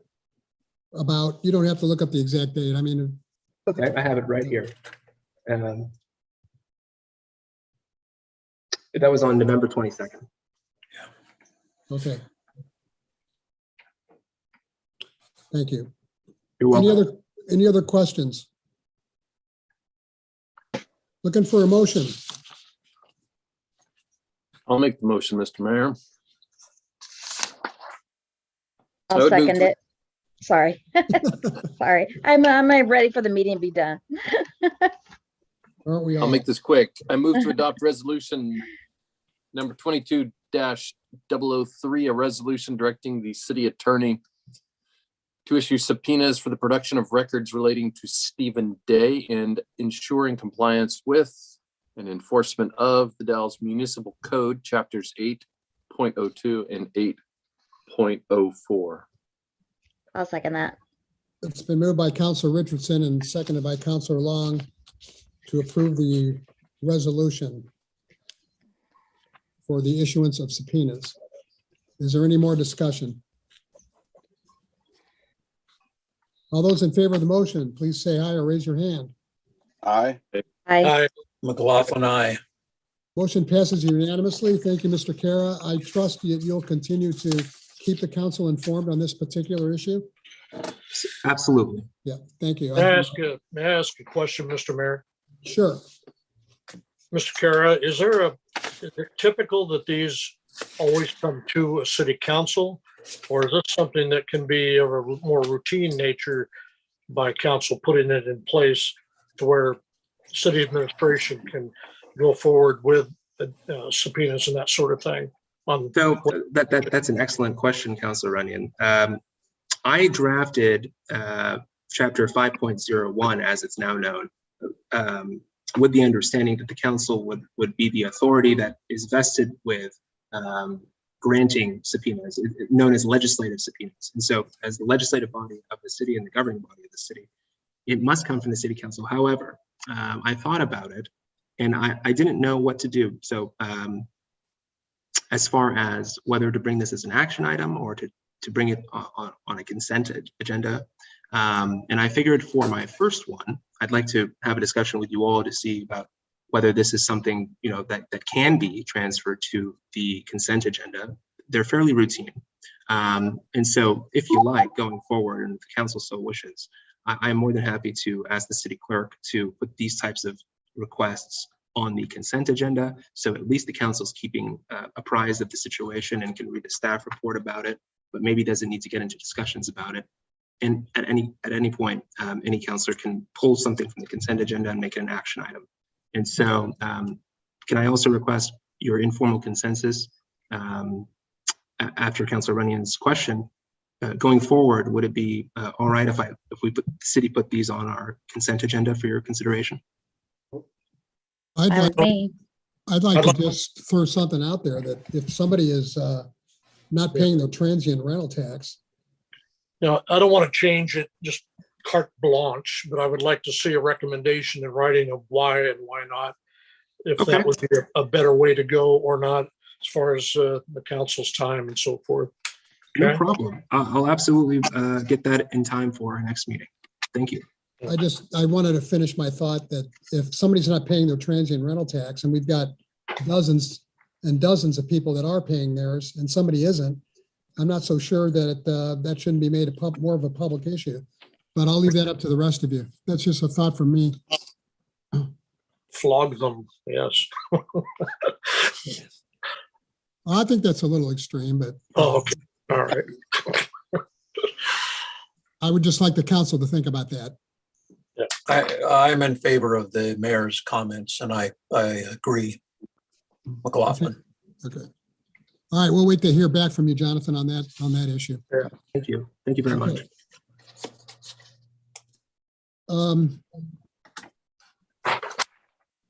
Did we vote on this? Not yet. Still pending.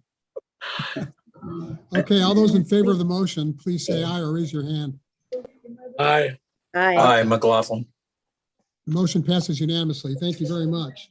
Thank you. Okay, moving on with Mr. Kara yet again. A motion authorizing the city attorney to execute and submit necessary settlement documents related to the national opioid litigations. Mr. Kara. Thank you very much, Mr. Mayor and members of council. I'm bringing this to you tonight with a slight sense of relative urgency in the sense that certain documents must be signed, if they're going to be signed at all, by January 26th, which is in about 16 days. And it appears that the city is one of 3 political subdivisions of the state of Oregon that have not signed on to these yet, and we are one of the last 3. And so I wanted to just sort of preface what I was about to say with that. And so generally, there have been some longstanding multi-jurisdictional litigations surrounding both the manufacturing and distribution of synthetic opioids, which have contributed to what has been known as the national opioid epidemic. And all of those cases have been brought by governments against both the manufacturers and distributors of certain opiate drugs. And so the 3 largest pharmaceutical distributors of synthetic opioids are McKesson, Cardinal Health, and AmerisourceBergen. And the largest manufacturer is known as Janssen Pharmaceuticals, with its parent company being Johnson & Johnson. And so these settlements in these litigations have been reached by a number of different states and counties and cities, all outside of Oregon and throughout the rest of the nation. This city, like most cities and counties, decided and elected to be a non-participating or a non-litigating party, although we are participants. And that's sort of what tonight's authorization is all about. And so you can think of non-litigating parties as spectators with a vested interest, and will sign on to whatever the outcome is without actively engaging in the litigation itself. So not bringing any arguments or attorneys or expenses to the table, and with very little risk. And so by and large, the significant majority, at least over 90% of all cities and counties that are involved here are non-litigating parties, including the city. And so settlements appear to have been reached. Some of the terms that are floating around now that are binding are the distributors of the synthetic opioids will pay a maximum of $21 billion over 18 years, and Johnson & Johnson will pay a maximum of $5 billion over no more than 9 years. And of that, $26 billion, $22.8 billion in settlement proceeds will be payable to states and cities and counties. And so I attached in my staff report as Exhibit A or Attachment A, the list of Oregon municipalities participating in this settlement, whether directly or indirectly, and their respective projected allocations of the settlement monies. You may notice a very long decimal of a percentage, but when you multiply that by the settlement amount, which is about $329 million minus some government lawyer fees, it appears that the city is poised to receive slightly over $300,000 in this settlement. And the city did not spend hardly any money, or no money at all, really, in this settlement to date. And so importantly, and one of the reasons why I mentioned that the city is one of 3 entities in the state of Oregon that hasn't signed on is that part of these settlements criteria is that a certain critical mass of all cities and counties buy into it. And so, and these are cities and counties with populations greater than 10,000, which includes the city of the Dalles. And so if those, even one city doesn't buy into this settlement agreement, the amount given to all cities goes down. And so it's a consideration that I offer for your consideration tonight. And so the authorization that I'm requesting is authorizing me to sign both the settlement participation form, which gets us access to these funds, but also releases the 3 largest distributors and Johnson & Johnson from claims on this matter again. It's sort of the city says, okay, we'll take your money and we promise not to sue you. That's the idea on these issues. That's the first authorization. And the second is signing on to the state of Oregon subdivision agreements, which is kind of like the CSF funds that Matthew was talking about earlier, where there's going to be an allocation. And so the allocation is listed in Exhibit A, and that would be an agreement with the state of Oregon.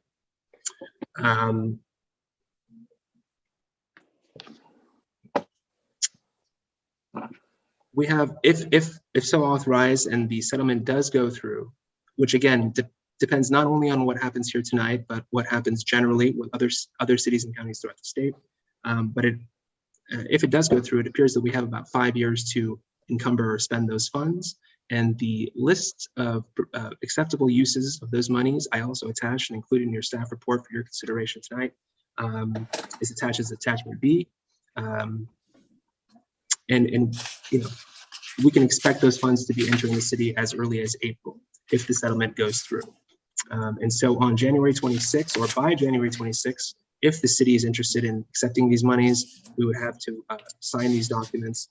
And it appears that the final date for the parties to decide whether they're going to go forward with the settlement or walk away entirely and try again later is February 1st. And so, in the next 2 or 3 weeks, we should have a very good idea of whether the settlement will go through and whether the city will get that $300,000, which is earmarked again to fight the epidemic known as the opioid epidemic.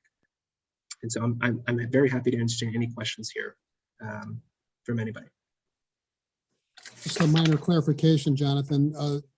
Exhibit B is labeled as Exhibit E. That should be B. Is that correct?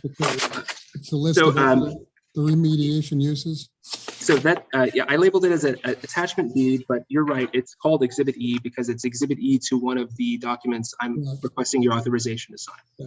I just pulled it directly from there. Okay. Sure. Other questions for Mr. Kara? No. Jonathan, are we giving up or risking anything by signing onto this, except the right to sue these pharmaceutical companies separately? Other than that very express right that you just so articulately described, Councilor Richardson, it does not appear that the city is missing out on anything here. And in fact, there appears to be a tremendous desire from the League of Oregon Cities and the Association of Oregon Counties that all cities and counties with populations greater than 10,000 sign into this. It becomes highly recommended. And yes, that's about it. Thank you. Other questions? I have one other one. If the city was to receive, say, $300,000 minus attorney's fees, whatever, is there anything that would preclude the city from, and you have a list here of all the uses it can be used for, which is somewhat constrained. I mean, we can't go out and pave a road with it or anything like that. So is there anything that would keep us from giving that money to a nonprofit, say, that deals with this this kind of issue more? Is there anything that would prevent us from doing that? That's an excellent question. But Sure. No, that's an excellent question, Mr. Mayor. And in fact, not only is there nothing preventing that, it's encouraged. The city may form agreements or even ventures, which is an even more interesting concept in a lot of ways than an agreement where it's true partnership. But we can also do agreements with federal, state, local, tribal, nonprofit or private sector entities as the city sees fit to spend these monies. And I just wanted to clarify as well that the $303,919, that's the amount. There is no subtraction for attorney's fees. The attorney's fees are deducted from the 329 million. And they're not coming to the city. So that's going to be spent on the litigating parties. It's my understanding, at least, that the litigating parties, it was quite expensive to bring all this to the table. And so their attorneys are going to be getting a cut. And the city, as a non-litigating party, doesn't have any attorney's fees, so to say. Thank you. Any You're other very welcome. questions or discussion? Just to point out that it also could go to law enforcement in a program that fits the need, and EMTs and a lot of things. But we can make those decisions once we have the check in our hands. I'd make the motion to go ahead if you're ready. Go ahead, Councilor Runyon. I'd like to move to authorize the city attorney to execute and submit all necessary settlement documents connected with the national opioid litigation as substantively described. Is there a second? Yes, McLaughlin will second this.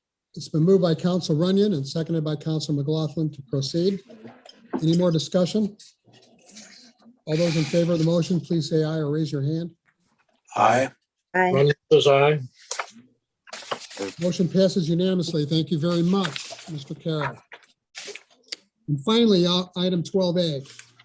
A discussion. This is a discussion item regarding the disposition of real property, namely the state office building on Union 700 block of Union Street. Mr. Kara. Thank you very much, Honorable Mayor and members of council, yet again for, I hope, the last time tonight. I bring for your consideration a discussion item connected with 700 Union Street here in the Dalles, informally known as the State Office Building. And so my staff report sort of goes over some of the details that I hope to discuss with you tonight. And my objective here is not to walk away with any action item. We're not going to be selling a piece of property here tonight in any case, but simply an informal consensus of the council as to whether the city would like to proceed with a public hearing in a future meeting, potentially in February, on hearing whether the city should deem this parcel surplus and what the minimum acceptable terms of that process might look like. And so you may also notice I attached as one of the attachments to the staff report the commercial property appraisal, which included a combined valuation of 2 parcels of land which comprise the property in the amount of $4.8 million. And so I wanted to give you guys some additional context as to why we're bringing this for your consideration and what this could mean for the city. And so generally, the building known as 700 Union Street, that address comprises 2 parcels. Parcel A is a parking lot that serves parcel B, which has the building on it. In total, it seems that it's about 2.25 acres according to GIS. And the parcels are cumulatively zoned CBC District 2, Central Business Commercial. And the building is owned by the city, as are both parcels in fee, and was built in 1977. Contains about 23,000 square feet in gross, and about a little bit less than that, 22,138 in rentable area. It is currently 100% occupied by the state of Oregon, namely the DHS and OED for the employment department. And so the entity that I've been negotiating with for the renewal of these leases, which have expired but have been extended through July 31st of this year, is the Department of Administrative Services, which handles all lease negotiations for the state, as well as property acquisitions and the administrative aspect of the state. And as far as I can tell, the city entered into these leases, the most recent iteration of these leases in 2009, and DHS occupies about 75% of the building, and OED the remaining 25% or thereabouts.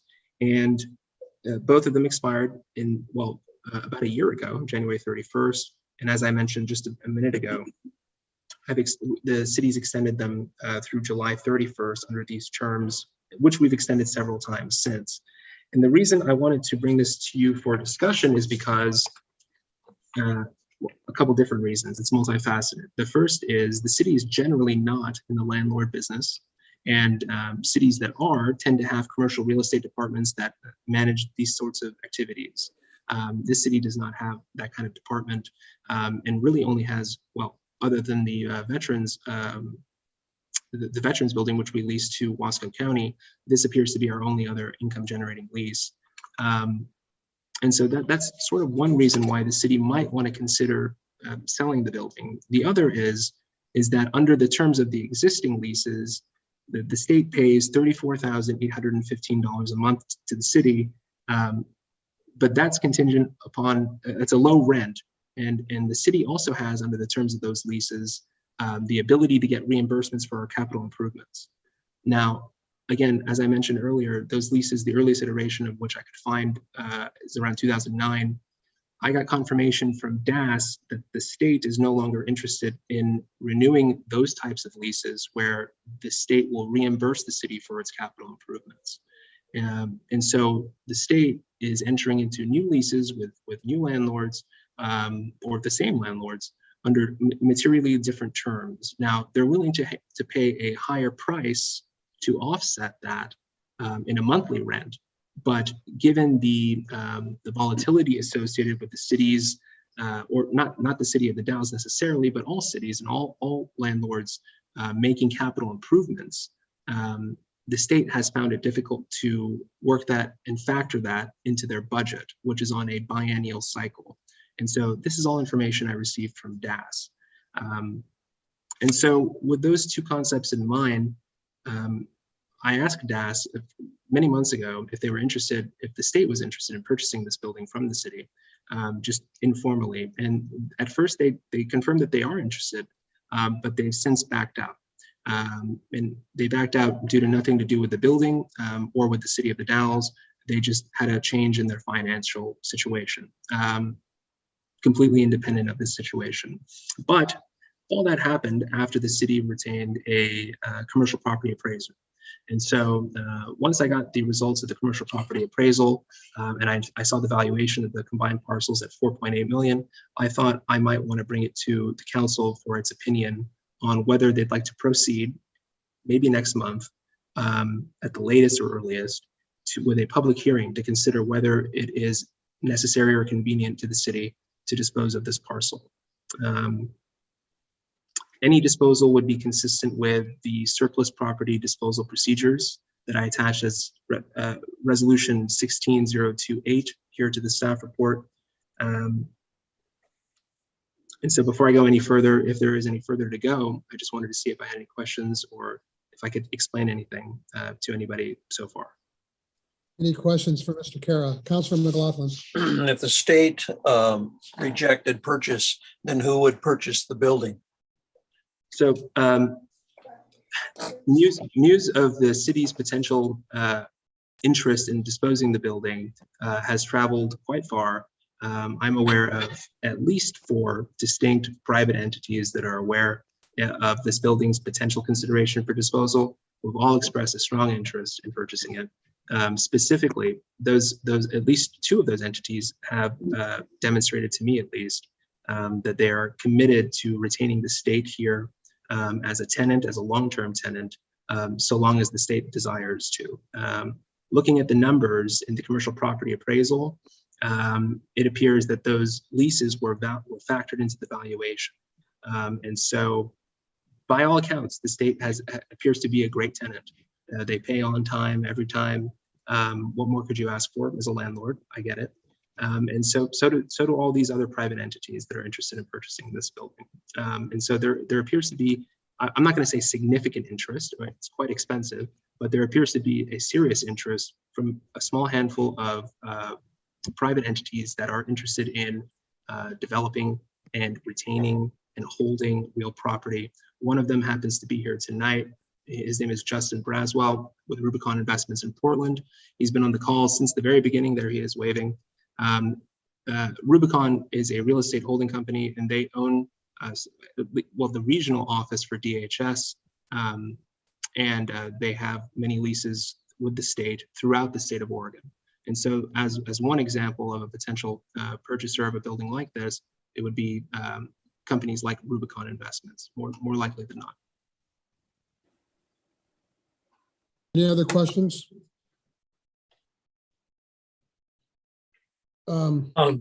Yeah, I do. Council Runyon.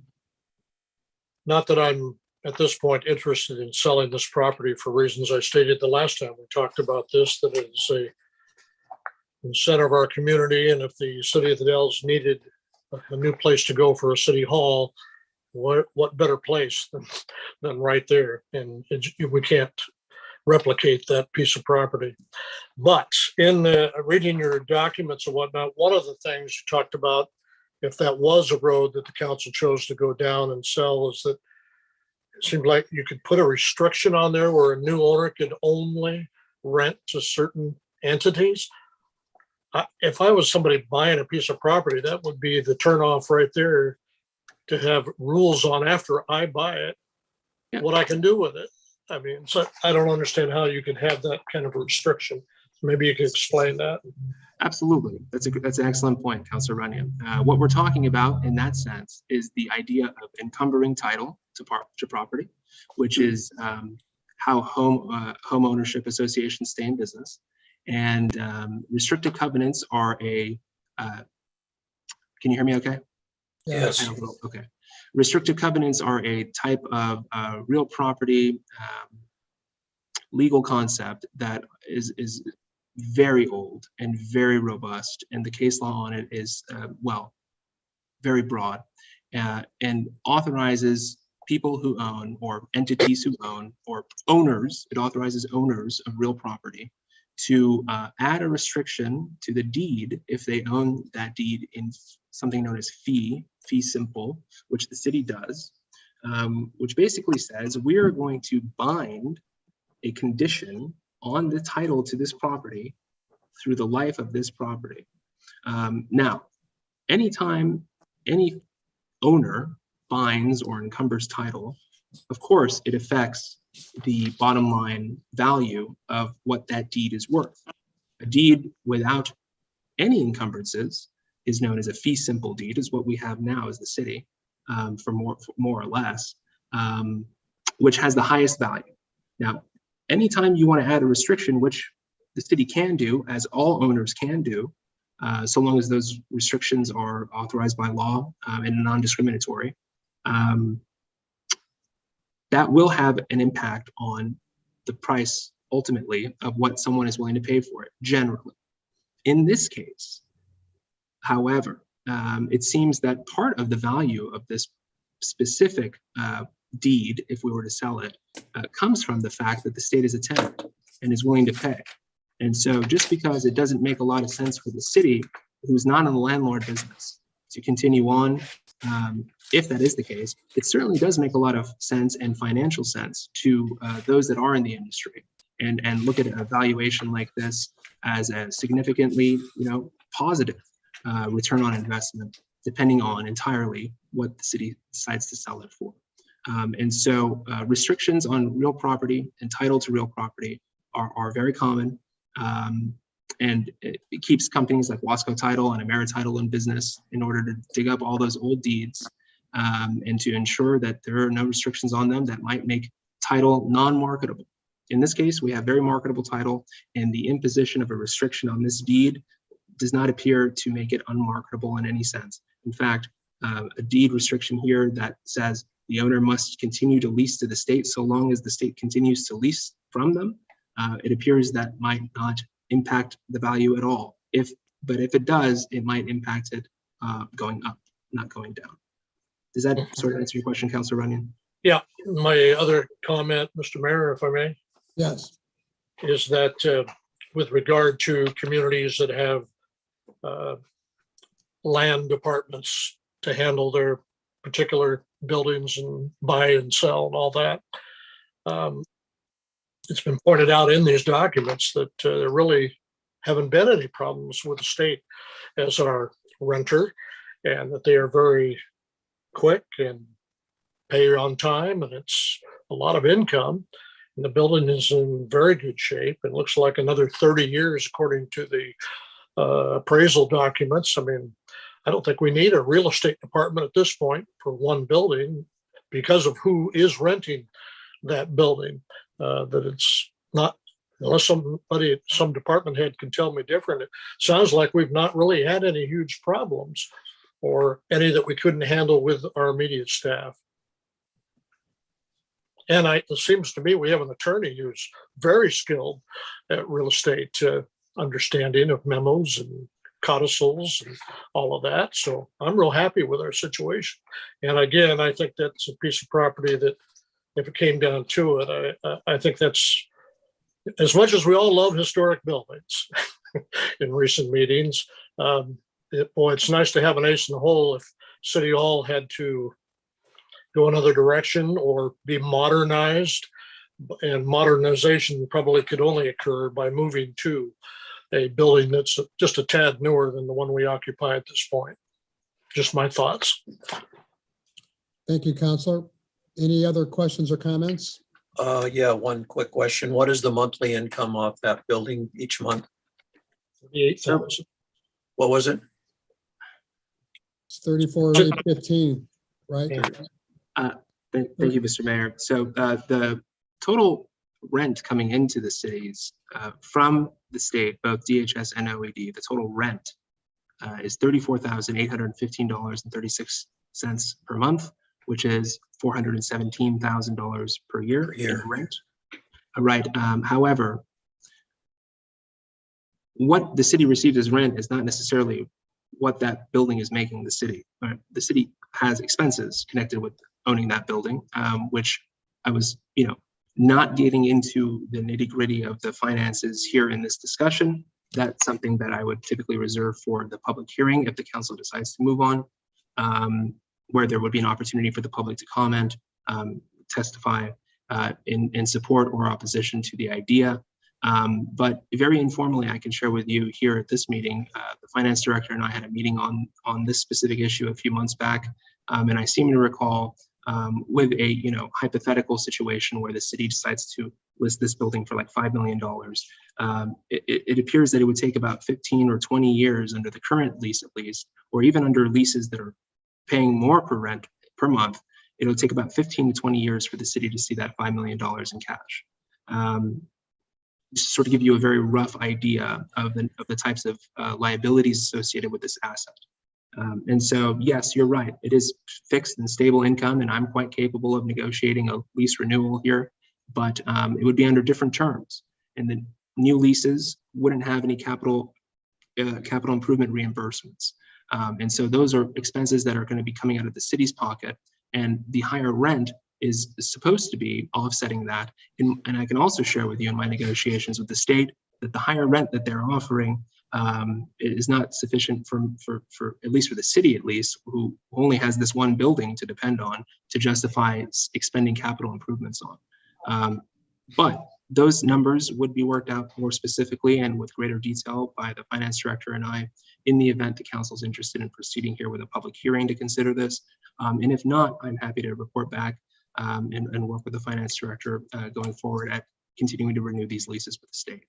And so I just wanted to clarify that. I had two questions, and they're both follow-ups to Councilor McLaughlin's and what you just said, Mr. Kara. One is, and maybe I missed it in the staff report, where does that $34,000 go? Does that go in the general fund? That's an excellent question for our finance director, if she wouldn't mind. We have two funds. The money is split out that goes into, goes into the City Hall fund, and then part of the money goes into the capital project fund. Okay, thank you. And in following up what you just said, Jonathan, you were saying that the state didn't offer enough to compensate for the fact that we're not being reimbursed for capital expenses?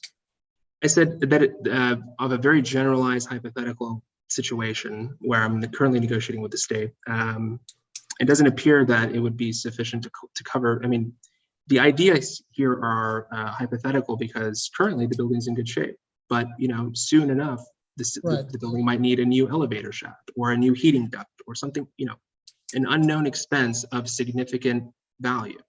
And so getting to a workable understanding of money in versus potential money out is difficult. But the finance director and I can work on it, and we can continue to work on it going forward. But yes, generally, it does not appear that it's going to be sufficient to cover those expenses for an outfit like the city, which only has one real commercial property. Now, to an entity who has several or several hundred or several dozen, those types of expenses may not mean so much. Well, as much as I would like to keep the state as a tenant, I really would. I mean, they're reliable, and we've been talking about that all during the course of this discussion. I do think that we should be adequately compensated, and I'm sure that you and Angie will be negotiating with that in mind, right? Yeah, absolutely. And I would like to say as well that at least DAS is fully aware that the city council is hearing this matter tonight. And in any case has encouraged me to inform you all that they have no plans on leaving. They're happy that they're here. They serve a fundamentally important public purpose for this city and for this region generally. And that no matter the outcome, they're very happy here. And so they said effectively to me, sell it or don't sell it, just don't kick us out. They're fine either way. Okay, and my last issue is if we were to receive, say, $4.8 million for the building, does the staff have a recommendation as to what we would do with $4.8 million? Would we just dump it in those other two funds, or do you have a plan? Or that is, if you're asking me, Mr. Mayor, that is something I have no idea about. I would defer to the finance director and the city manager. At this point of time, I don't know of any upcoming projects that we could use those funds on.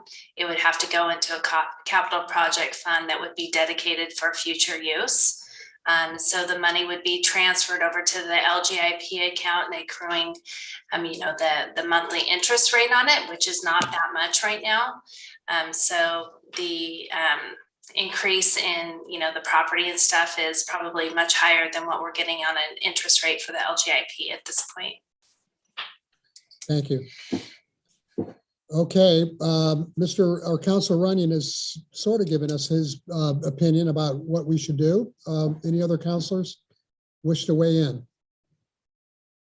I think I agree with Councilor Runyon. I think it is a good piece we hold on to. We have a pretty mutually beneficial situation. I think we should go ahead and hold on to it for now. Anybody else? I think we should hold on to it. Okay. Anybody else? I'm keeping an open mind. I want to have more information. What more information would you like to have, Councilor? The pros and cons, and it doesn't appear to have risk with the state moving out of the building. However, I just feel that how would I say this? On the state's part, if they're worried about the city and losing the ownership of that building, do we have any direction on the use of that building by keeping it under our authority?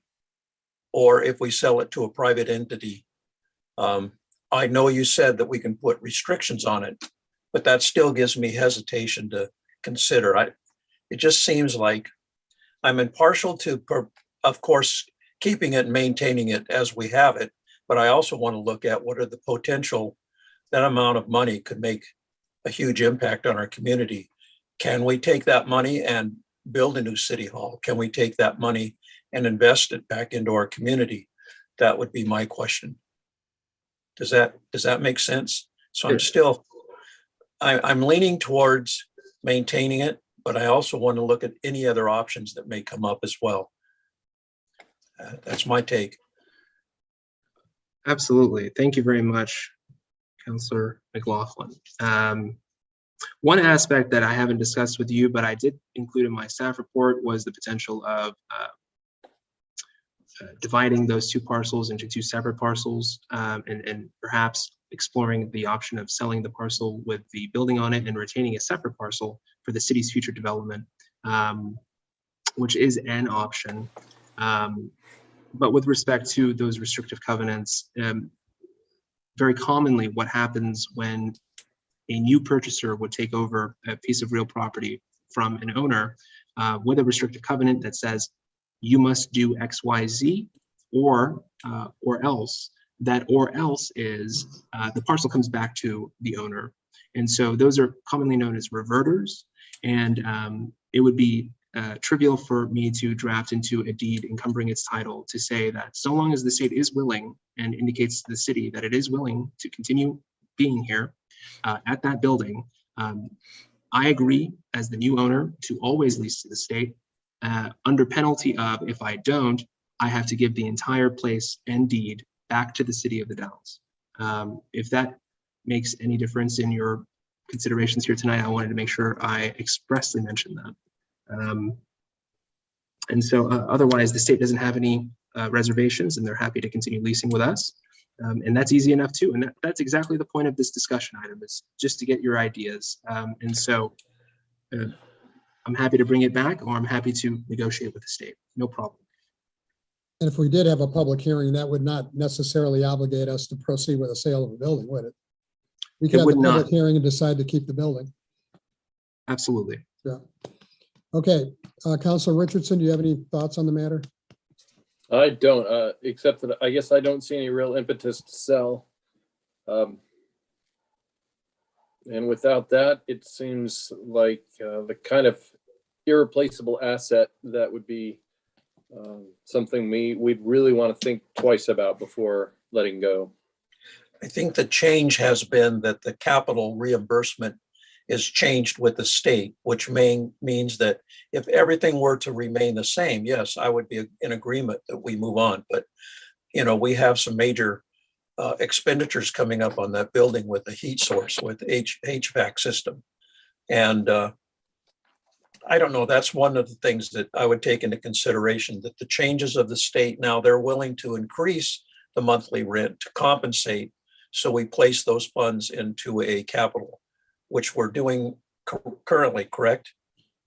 Yes. Yes. But we're not placing enough because you're telling us that it has a low rent comparative to other buildings within the system. Well, it's probably the highest rent anybody's paying in the city of the Dalles. Oh yeah, I'm certain of that. Yeah, but relative to, you know, other cities paying, yeah, it's very small. But currently, the current leases, you hit the nail on the head, Councilor McLaughlin. I wouldn't be bringing this to you all for your input and discussion if the current leases were going to be continuing onwards. I wouldn't have even thought of, hey, why don't I see if the city is interested in selling this? But specifically because the state will no longer be reimbursing for capital improvements, it seemed prudent for me to at least explore this option with you all. I am not committed one way or the other. I just wanted to get some consensus because that appears necessary for the next step. But if there is no consensus, that's consensus enough for me to continue negotiating leases with the state, with the understanding that any future leases will likely be more than $34,000 per month, but the city's on its own when it comes to capital improvements for the building. And so capital improvements generally are those improvements that are significantly expensive, but improve the useful life of the building. The city's invested significant amounts of money into this building already. We just bought a generator for it last year for about $140,000. I mean, these expenses are not, a coat of paint on the walls. I mean, they are the walls, right? That's what a capital improvement is. And so with all that in mind, I'm happy with just an informal consensus here tonight. Well, it seems that we do have a consensus that we want to keep the building, but we also have a concern. And I joined Councilor McLaughlin in that concern about making sure that the rent that's negotiated will adequately compensate us for any capital expenses that we incur in the future. So that's what I'm kind of gathering here. Councilor Runyon? Yeah, and I just wanted to speak to Councilor McLaughlin as well, because even though my initial thing is I want to keep this because I think it's a gem where it is and it could be possible use down the road, I still, if something huge comes forward, I'm willing to consider that information. As far as you're still in negotiations regarding the lease and so forth, it may be that you might consider some sort of stair step where we come in higher for a couple of years and maybe it ratchets down, that kind of thing, in order to make the loss of the capital improvement refunding a less bitter pill to take. So I think there's different types of negotiation that could be put together for the new lease arrangement. Mr. Runyon, I'm sorry, can I just mention one thing? Sure. On the City Hall fund right now, there's currently, when we start our beginning fund balance, we really only start with $80,000. So we really don't have a lot of money that is actually, as our beginning fund balance, is going to help us with those capital projects in that fund. So the money there's some money that's been transferred over to the capital project fund. That capital project fund funds capital projects within the City Hall. So if we were to renew the leases and say that we're going to do all the new stuff that they would like us to do, we would have to be able to put some money into the City Hall fund to do some of those projects. So I did just want to let you guys be aware of that. That fund is, we get our revenue and we get our revenue for our expenses.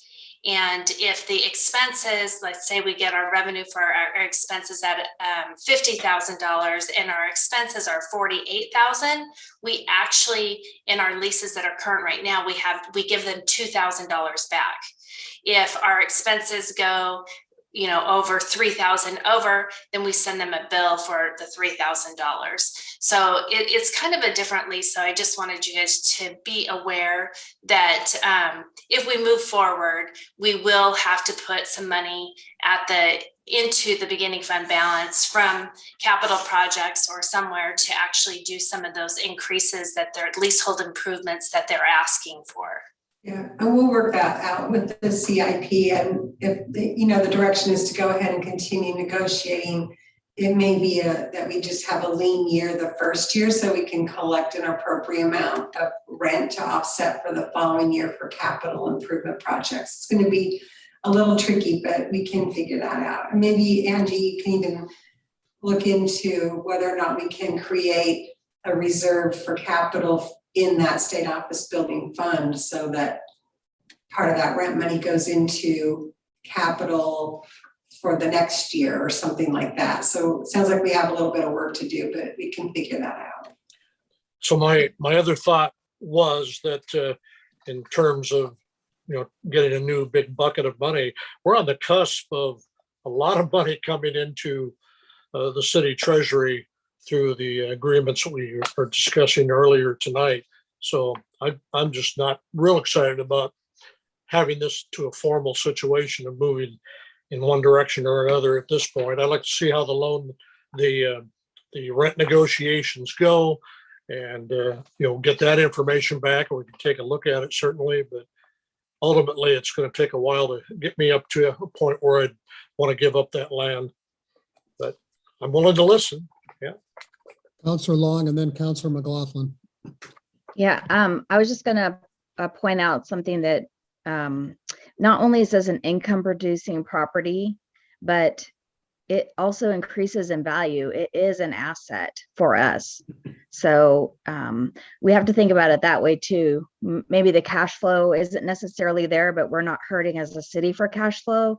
And I really think as a long-term asset, it is something that we should hold on to because of the location. And, I'm looking ahead 50 years, 100 years. But I just wanted to point that out. It's not just the rent that we're getting. It also is increasing in value. I agree with that. Councillor McLaughlin. I'm just looking at the potential, and we have a person here that's looking as an investment, and we don't want to move them to a point where they just reject or we just send a message that we're rejecting this. What I do want to see is more work on the negotiations, the amount of rent that's a potential, the compensation from the capital fund That's the kinds of things. And then at that point, when I have more information, then I can make a decision, yay, to move ahead and sell or to retain it. Again, I'm more inclined to say retain it because I know the added advantage of having that state office in our community and the location. I'm worried about the parking lot. You know, we lose that as well if we sell the entire property. So, Right. okay, that's all I need to say. Okay. Mr. Carey, did you want, did you want to say something? Absolutely. I just wanted to keep in mind, I wanted to first respond to Councilor Long, just very briefly, and mention building, you definitely are correct.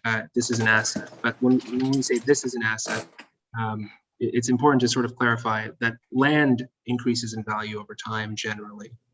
Buildings don't, right? The buildings will increase if we invest in them using capital improvements. But that all comes from the city's coffers under any new lease because the state's not reimbursing it. And just again, to reiterate with Councilor McLaughlin's point, it certainly, is not the desire of the state, the city, or me by bringing this to you for your consideration for the state to leave. No one is hoping for the state to leave. And least of all is the state and also any potential investor who looks at this valuation as a good investment, but mostly because the state's there. And so there is no, the state isn't leaving. Just wanted to clarify that. That's all. Understood. Well, the fact is too, is that as an income producing asset, we have chosen to put the money in two separate funds. If we wanted to, we could put that money in the general fund if we wanted to. Isn't that right? Right. Okay. If we ever needed to put it in the general fund, we could. Okay. Anybody else? Is there anybody in the audience who would like to make some very brief remarks or ask a question? Mr. Nichols.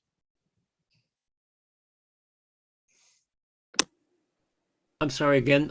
Just one point though, should you happen to sell it, it will go on the tax rolls, which it hasn't been on for 30 years. I hadn't considered that. That's a good point. Small amount. Perhaps Mr. Kara and Ms. Wilson or Julie, pursuant to that, you could present the city council with the estimated tax revenue that would be derived if we were to sell the building. You think you could do that? Absolutely. Yeah, thank you. Okay, so that's two things it seems to me that you're going to be doing is getting that and also getting back to the council about an increased rent by the state to compensate us for capital expenses that we may make in the future. Is that right? Is that the consensus I'm hearing? If you want Jonathan to continue negotiating the lease, that would be the information we would bring you back, is we would provide you with whatever we negotiate with them and approve the leases that would include how we would pay and develop our capital improvement plan to maintain the building. Okay.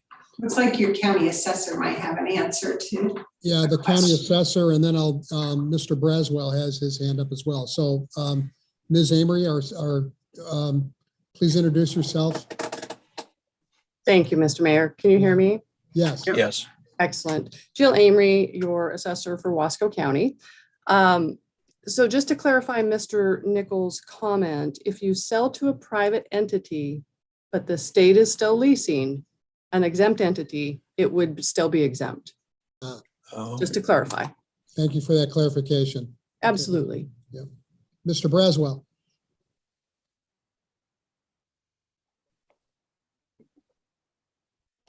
We have to unmute you. Just the city clerk is in the process of unmuting you.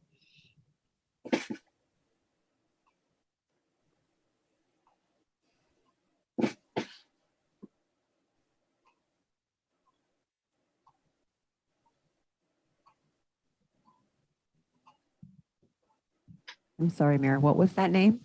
Justin Hurley Braswell. He has his hand raised. his picture. Oh, there he is. Sorry. There you go. Hi, thank you. I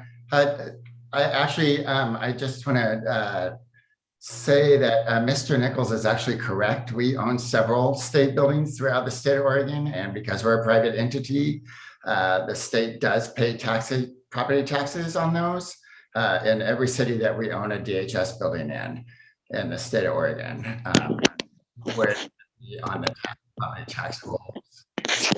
But more than that, I just wanted to let you guys all know that, we're not coming to you, asking you to sell this building because we think you have to sell it by any means. And I think that it is a good investment. Clearly, that's why we're interested in it. But we also believe in the mission that DHS does. That's why we have so many of their buildings, and we've been building new ones for them. We have one coming online next week in Gresham, Oregon, actually, and one coming online in Klamath Falls in a couple of months. We're a fourth generation family business. They're all Oregonians, and we just invest in government office and medical office on the West Coast. So when we heard through the grapevine that the tenant was looking at the negotiation of this lease and that it was possibly going to have an interest to sell, that's when we contacted and said that we would we have a good relationship with them. We know how to manage their buildings, and they like us as their landlord. So that's really why we're coming to you. If that's not something that you guys choose to move forward with, of course, I understand that, but we would pay a fair price for that. And again, the property taxes would be something that would start coming in your coffers. So I trust from your statement that if we were to sell the building to, say, you or anybody, you would agree to have a stipulation in the lease that the state shall be a tenant.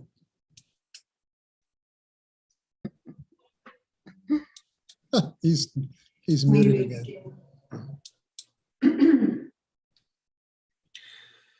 Yeah, I mean, I could certainly negotiate that with Jonathan or how you wanted. I would only tell you that we would pretty much only want the state to be a tenant, but that will impact the price, the appraisal value if you put a deed restriction on that building. Like it'll be significantly less. Thank you. I think it's critical that we keep the state as a tenant, although I'd like to see us negotiate a suitable rent to reimburse us for not being reimbursed for capital expenses. And we wouldn't have any intention in having them not be the tenant, because that is who we have as tenants in most of our facilities. So, Izetta, do you need Mr. Braswell to give his address or anything, or does Rubicon Investments suffice? I think the title suffices. Okay. Okay, any more discussion? Does the staff feel it has direction? Mr. Mayor, I was wondering, I feel like I have sufficient direction to proceed, but would you like me to bring these items back, namely the estimated tax revenue? Although, I defer entirely to Jill, who very, very kindly jumped in and gave us her take on whether or not this would be a tax exempt entity or type of situation or not. But also, I know I've been working with Mr. Braswell, at least in theory, on exploring this idea. And Rubicon owns buildings populated entirely by the state of Oregon, and so I'm not too sure the extent to which these types of situations would result in an exempt tax situation or not. That's something we could look into. And the other aspect of it is Councilor McLaughlin wanted to see some of the increased rents and how they relate to the new leases. That's information that the finance director and I think I speak for her when I say we're happy to acquire if we can. Would you like that brought back as a discussion item, or would you like that, or is there consensus here to bring this forward as a public hearing? I would say a discussion, continue the discussion item, but I defer to the other five. How do you guys feel about that? Discussion only for me. Discussion for me. Okay. You got it. Thank you all very much for your time. I really do appreciate it. Councilor Long? I just have one last question. How did the information that this building might possibly get sold, make it out in public before even council knew about that? It happened through the tenant. The state is the one who told Rubicon. I guess they like Rubicon that much. But yeah, that's exactly who told them. It was the Department of Administrative Services. Okay, anything else to come before the council on this matter? Anything else to come before the city council on any other matter, any other business before we adjourn? Okay, thank you all very much. Consider this meeting adjourned. Thank you. Happy birthday, Rod. Thank you.